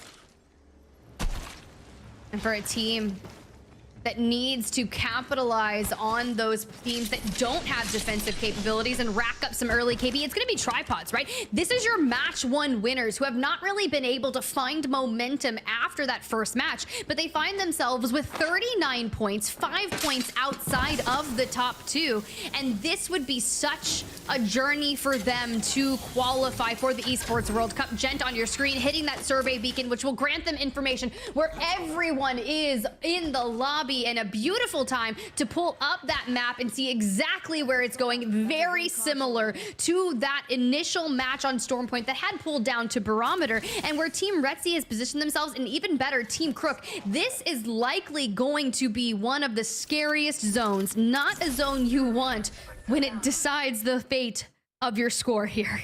There's a lot of open ground to control in this particular game, and that is where we could see tripods, despite having not won since round 1, really come to succeed, because they do so well control a lot of open space in Apex Legends. Shinny just making their way out into Jurassic, could find a fight, and have found themselves, unfortunately, in the midst of one that was already broken out. Shinny slides in, doesn't quite collect a kill yet, but finally whips out the Nemesis right next to the flat line to try and clean up a few more kills. Every kill point matters. They've already got 3 of them, and forward they run. Shinny is hungry.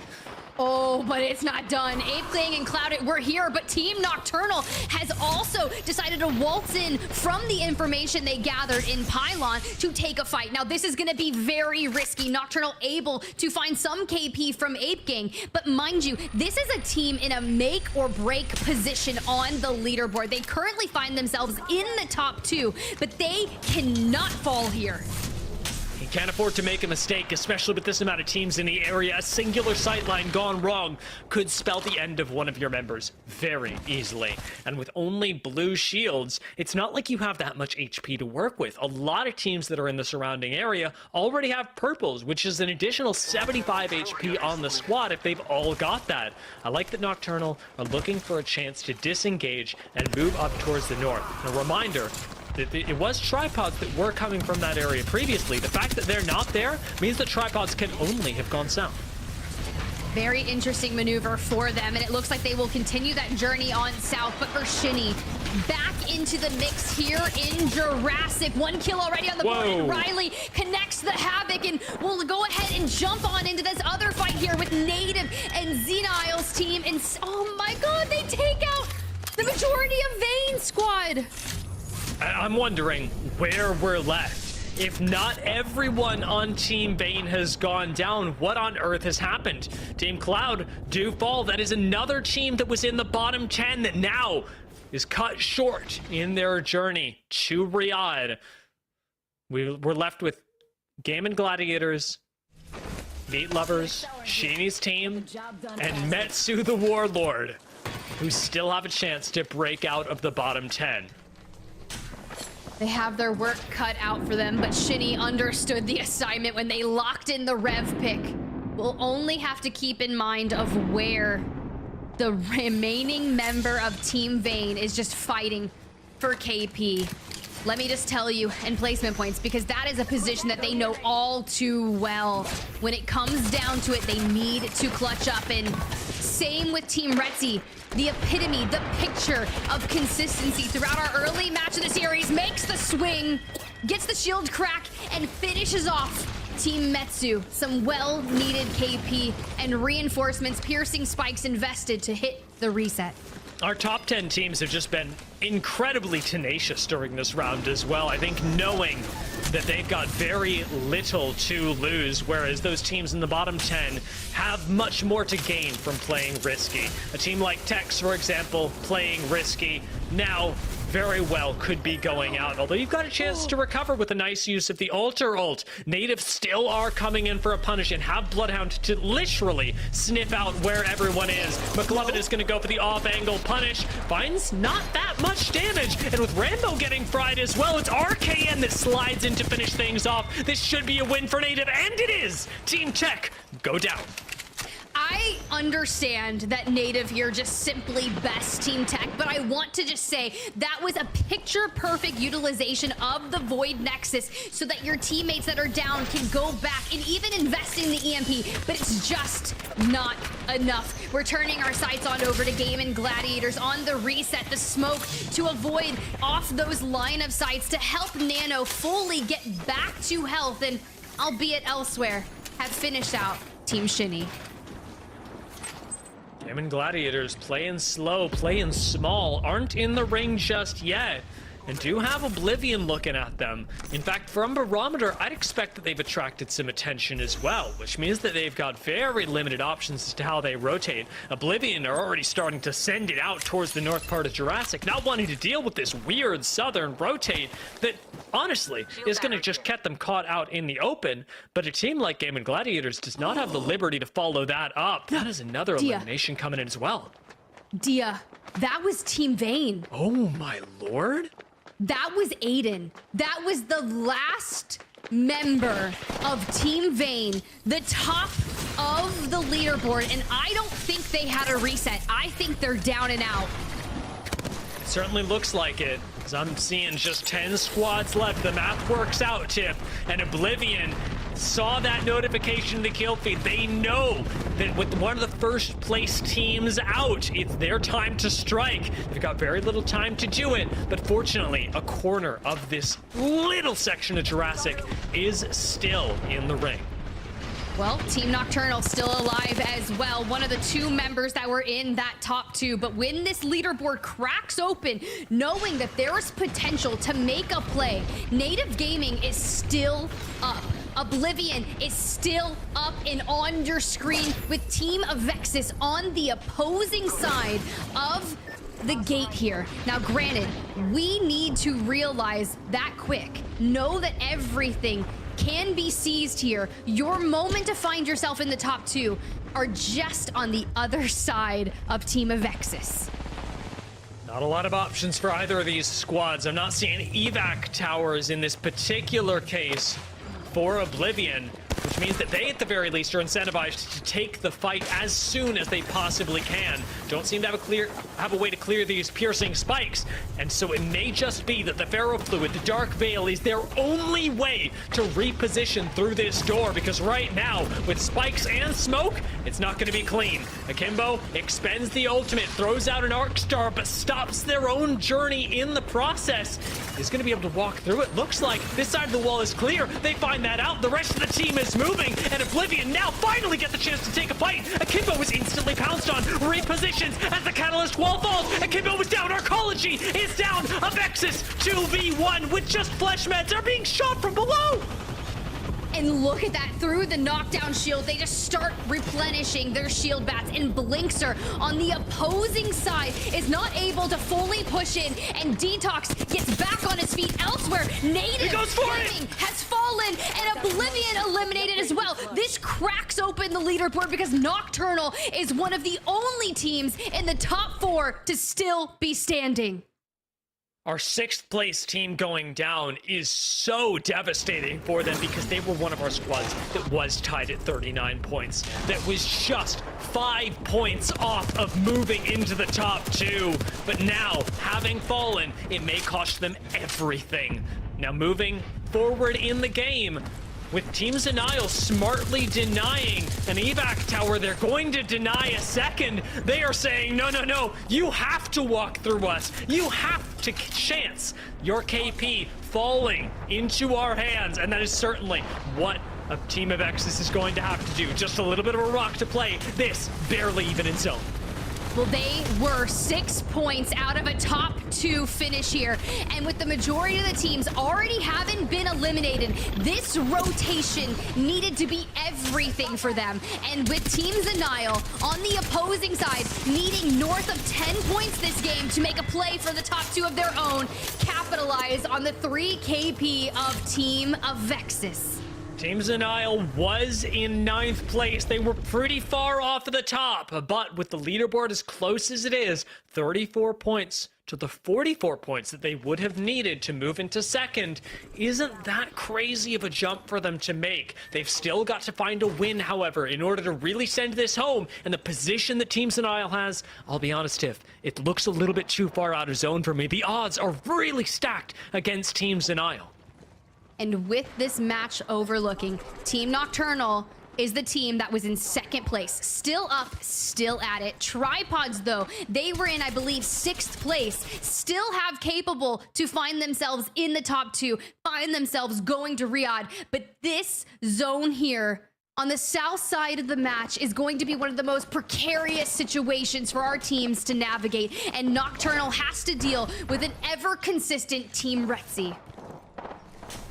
Just a thorn in their side, with Nocturnal not really being able to take significant high ground lest they be shot in the back, realistically. In fact, they're being wrapped fully right now. It's a fight that Nocturnal did not expect to be taken, that they've suddenly got to adapt to. Nocturnal himself swings down, does find 2 kills, finds 3. Team Retzi are out.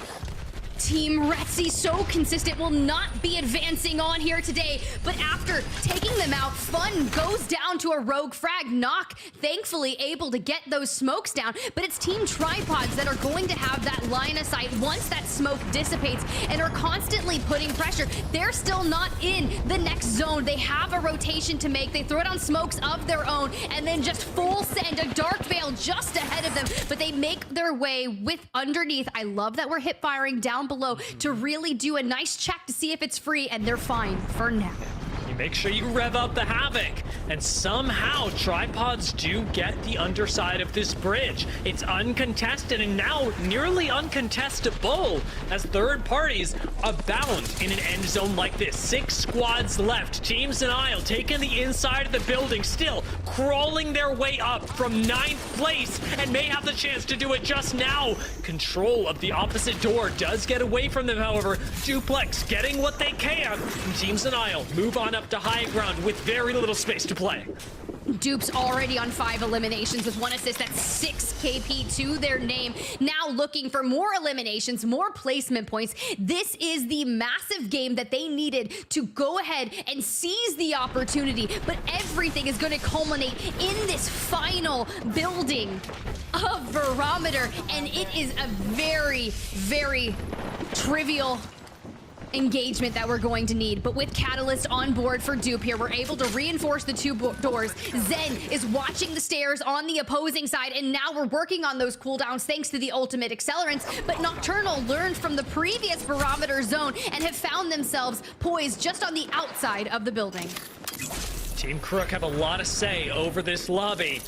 Nice scan from Jay, reveals everybody that's under them, but their biggest problem is arguably in front. Nobody underneath should be climbing up and challenging Team Crook for this roof, but they will have to drop down and deal with all of those squads and those in front of them at some point. Taking a look at this even further, Team Furia, who are just in the top 5, or rather were in the top 5, actually have a decent shot at winning this tip. I can't believe I'm saying it, but sitting right outside, they may not have a lot of space, but they certainly don't have anyone looking at them.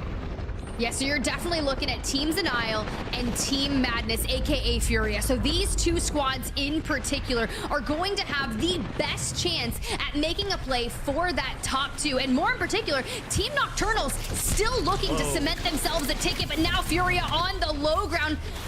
The drone healing up Madness, but they're still undergoing a lot of pressure from the majority of the teams down to the final 6. Not all of the teammates are here. There are players missing, and it's going to be Gaming Gladiators missing a few, and the Devo from Gaming Gladiators on the opposing side hits that knock on to Keon, and if your lifeline goes down, the team collapses. And so they do. Furia, with just Vaxlon left on 1 HP, have almost lost their chances of really playing out the rest of this game. Now getting focused from above, and Nocturnal from the side. You look at that Devo from Gaming Gladiators and tell me Apex Legends is not a horror game. Nocturnal, with a real smart wall, cuts off this entire side of the ring, but does still have to worry about the roof where Crook are firing down.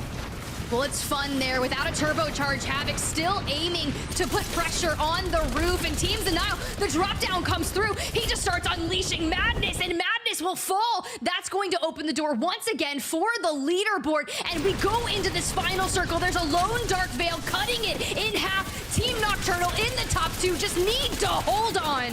Tripod's still alive, top 2 squad. This could be it. This could be Tripod's winning the last game. Deeds is in here, and Tripod's takes the win, the first and the last in the journey to Riyadh.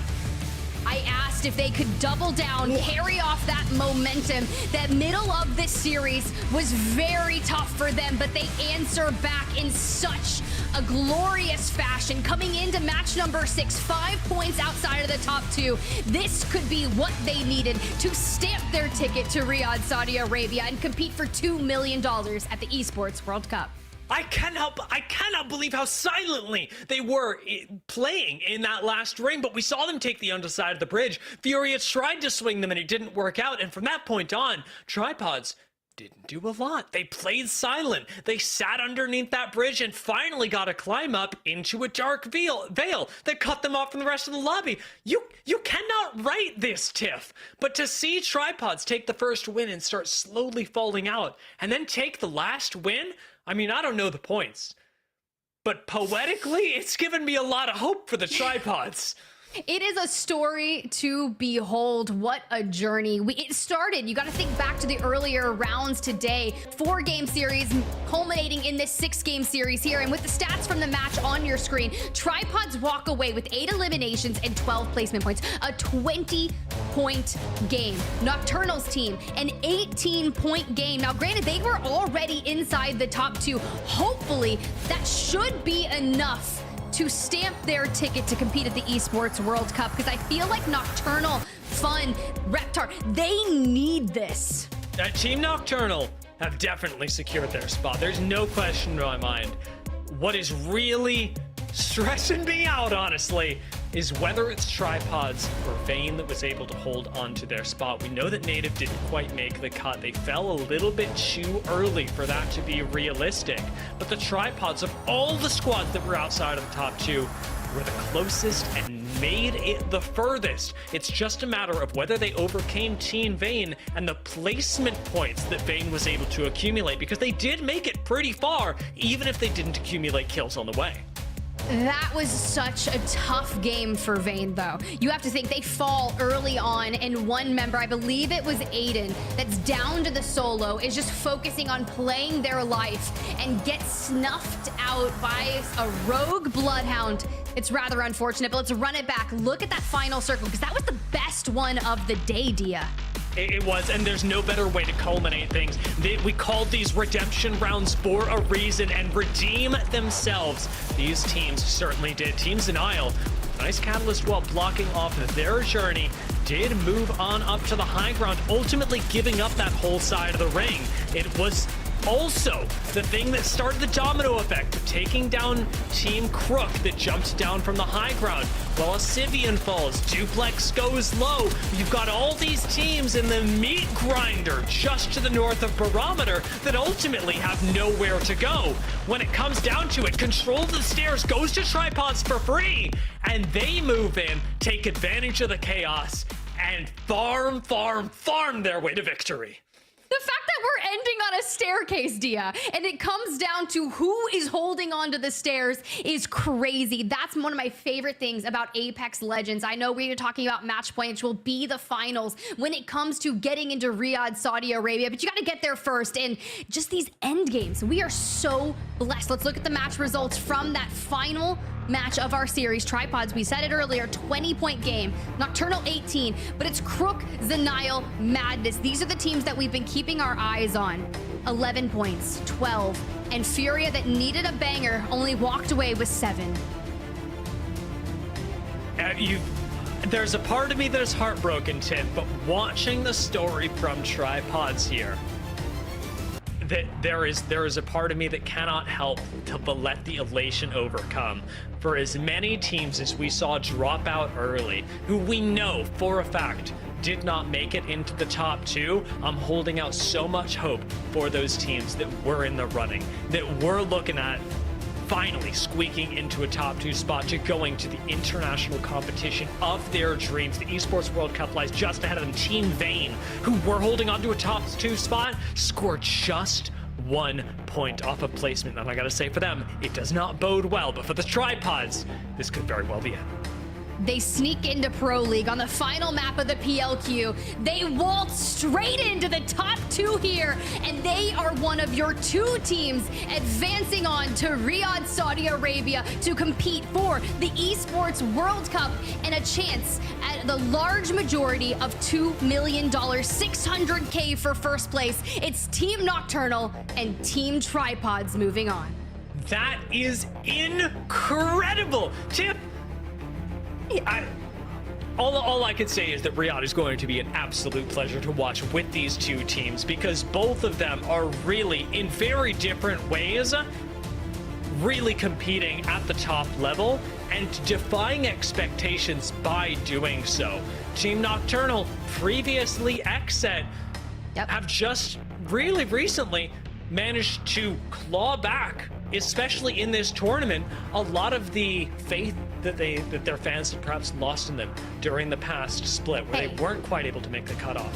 And Tripods, by that same token, are really coming up, making it through, like you said, into the Pro League by a hair. Now making it into Riyadh by a hair. This was going to be a journey of underdogs, and man, did it pay off. I never lost faith, by the way. When you're in there talking about the fans, I never lost faith in Nocturnal. Nocturnal, fun, Reptart, y'all did great. Like, I'm so proud of you guys. Like, I just want to put that out there in general. I've always been a fan. I had breakfast with Fun once at one of the LANs, and I was just like, you know what? I really want you guys to win a LAN at one point in my life, and what better way to do it than getting a chance to compete for the first place of $600K. That's wild. That's wild, Dia. It is, as we said, $2 million in prizing for Apex Legends alone. And depending on the org situation, right? I mean, Tripods don't have their own org.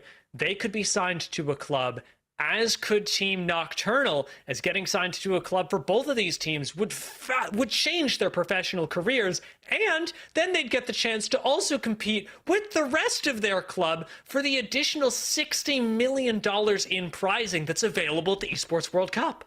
That's true. That's true. And especially if a club wants a really solid chance at taking that club competition, like you mentioned, this is the way. Watch these qualifiers. Pick up a team from North America, because that is what we're looking for. Those teams, not necessarily that, you know, I wasn't going to say an underdog story, but I would clarify Tripods as the underdog of our situation. They have been grinding to get back into all of the things. And well, we had an interesting journey. I know we had the story so far in the first 3 circles, but now let's go ahead and look at the back half of our series, kicking things off in match number 4. This is where the journey to the top of the leaderboard started to come into play, specifically for teams like Native Gaming. And you know what's weird is that when we return to Barometer again in match 6, it is again a team that's playing off of low ground that comes in for the win. I don't know what it was about these qualifiers, but teams that were on low ground were actually really coming out of the woodwork and making waves, perhaps because squads were underestimating them, not paying attention, as it was crucial for Native Gaming to be able to pick up this quick res on McLovin and then make a push as 3 to finish off what was a banger of a fight on the other side. Team of X is really playing aggressive in this instance, and it pays off for them, securing a 2nd place, but giving Native the win.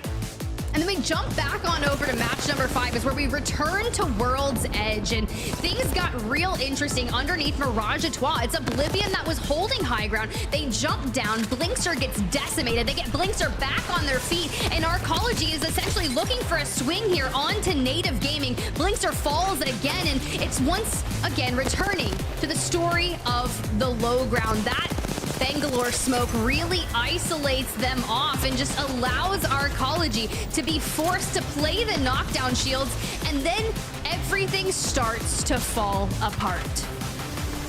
I couldn't believe my eyes watching this happen, but Native really did work this perfectly, and let us not forget, this was their 2nd win. Despite the fact that they went out pretty noiselessly in our 6th map, Native were really on their way to securing a spot in the Esports World Cup. And it was match 6 where we again had that low ground story come up again. Native didn't get to participate, didn't get to find their way to their what would have been their 3rd win. And instead, we had teams like Niles looking for angles, trying to find victories, but doing it by prioritizing high ground that you and I both know, Tiff, everyone is looking at. It was the team that no one was looking at. Tripods from underneath the bridge. Tripods that weren't even in Pro League last split that got the chance to come up from the low ground and find a win.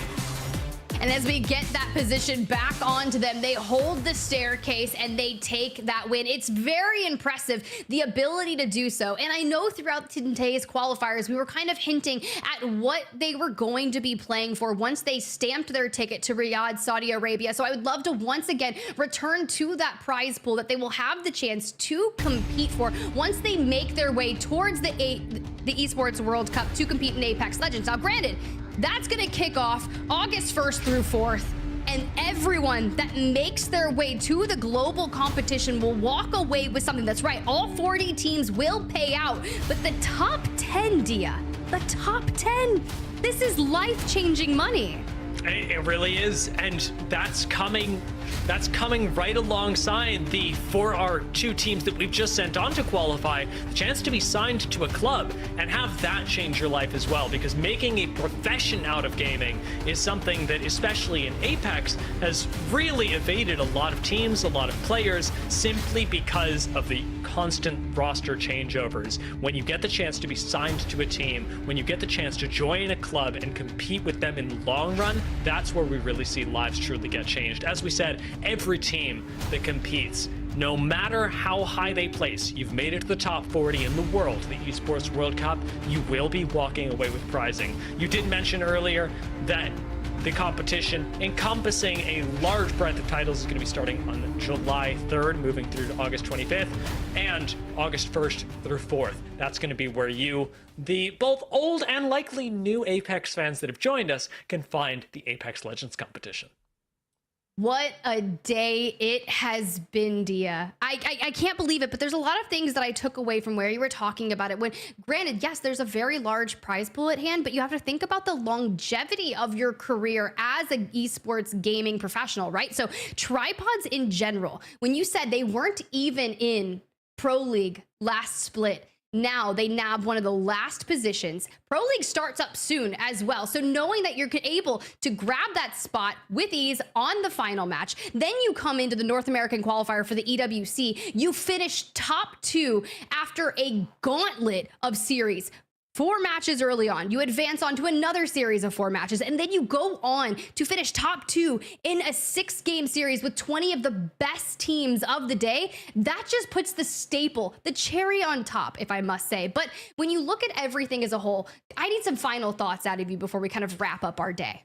I mean, you heard quite a few of them earlier, but amazement, just no words, just amaze, is really what's on my mind when thinking about the way that these 2 teams have made it to the top. For Team Nocturnal, they actually didn't get their largest shot in the final couple of maps. Their big boom came in map 3 when we moved on to Stormpoint. Huge game from there, and then consistency. Bringing back the Team Nocturnal that you, the fans, yes, you, Tiff, know and love. And for tripods, we really got the most out of those redemption matches. Coming in first, they looked amazing. First map, out of the gate swinging, slowed down, didn't see a lot from them, and then to come back and win it. What an incredible story for tripods, who are making this journey, not just in the Esports World Cup, but that we're seeing paralleled in the ALGS as well. This has been an incredible tournament, and I love the fact that we're finally getting to send these 2 teams, and I'm going to say it again, Tiff, these 2 underdogs onto Riyadh. I love that they're both underdogs and they're going to compete on a global stage. And I think all of your thoughts right there sum it up to perfection. I think we are queuing up an interview to hear from one of the 2 teams that will be stamping their ticket to Saudi Arabia, and we'll be able to hear from them. So let's go ahead and pull up. We've got Deeds from Tripods. Welcome in, Deeds. Hey, how are you feeling? Congratulations on your today's performance. I am at a loss for words. This was a huge tournament for us. I mean, against all odds, all the adversities. Like that zone right there. We're coming from Zoo Station. It's a Barrow zone. Did not think we were gonna be in a good spot to win that zone at all. It was really stressful, but I'm glad the boys pulled through. They really helped me stay composed and stay locked in all the time. I couldn't have done this without them. I'm thankful for them. I am. Please go ahead, Tiff. Please. No, I'm sorry. no, I'm you're too good. emotional. Yeah. No, send it. Dia was so happy. Let me just tell you, he was absolutely losing his mind on the mic, because you think back to match number 1. You guys come into the North American qualifier and you win that initial match. What's kind of going through your head at that moment? Because the mid game of the series, something started to fall apart, but then you returned back to win. Not only that, but you just kind of put the finishing bow on it towards the end. And you mentioned adversity. Kind of talk me through some of those things as well, and maybe add more details there. Well, first game, we came in hot. We won. We started off with like 22 points. The main thing after that game was like, just keep our foot on the gas. Don't let off. Let's get a big lead going into game 2, and let's win this tournament. Game 2, we were in a great position to pick up some early KP at Monument off a third party. We played really sloppy. And I would be lying to you if I said like it was like, wow, we lost that, and then we watched the team that we died to wind up having a pretty big game. It was like game 3, like our Storm Point games were rough. From Zoo Station, one game we had no beacon, so and it pulled to North Pad, and it's just hard to get into those type of zones with no beacon. But for a while now, teams. Like a lot of people on social medias haven't really believed in us to do anything like this. There's been a lot of like, Gent carries the tripods and whatnot. But, I'm glad that we did this here, did this on, this platform, did this in front of all these people, just to show that like we can hang, we can do what we need to do to secure, land spots and win big tournaments. And it's one thing to do that once, like if it were just in this tournament, but we also saw you do that in the Pro League qualifiers, and congratulations on those, because we've not spoken since then. What is it that is keeping specifically this roster, because it's tripods that have done this, winning game 6s in crazy fashion in order to then move on to the next stage? This was huge for you in Pro League. It's now huge for you in the Esports World Cup. What is it that's, I want to say, helping you guys age so well through the course of a tournament? And I said it before, but it's like the composure. My teammates, since I've came into Apex, I've always played with, veteran players. They've been playing the game for a long time. I think they, like, from Nick to Anmu to Gent to Luda to all these different guys, like, one thing they've always helped me do as like a newer guy coming into this whole thing was just, if we have a bad game, you got to keep it pushing. The next game, you got to forget about the last one. We got to do what we got to do. And this was an example. I mean, like, we weren't supposed to win that game in any world, but coming from Zoo Station, Anmu made all the right calls. We made all the right team plays, everything that we needed to win this game, and we secured the spot. And I think it's the same thing for PLQ. I was like, we weren't supposed to win that zone, but great calls from Anmu with certain beacon hits. We wrapped zone, and we did what we needed to do. Just composure. Composure is the word of the day for me.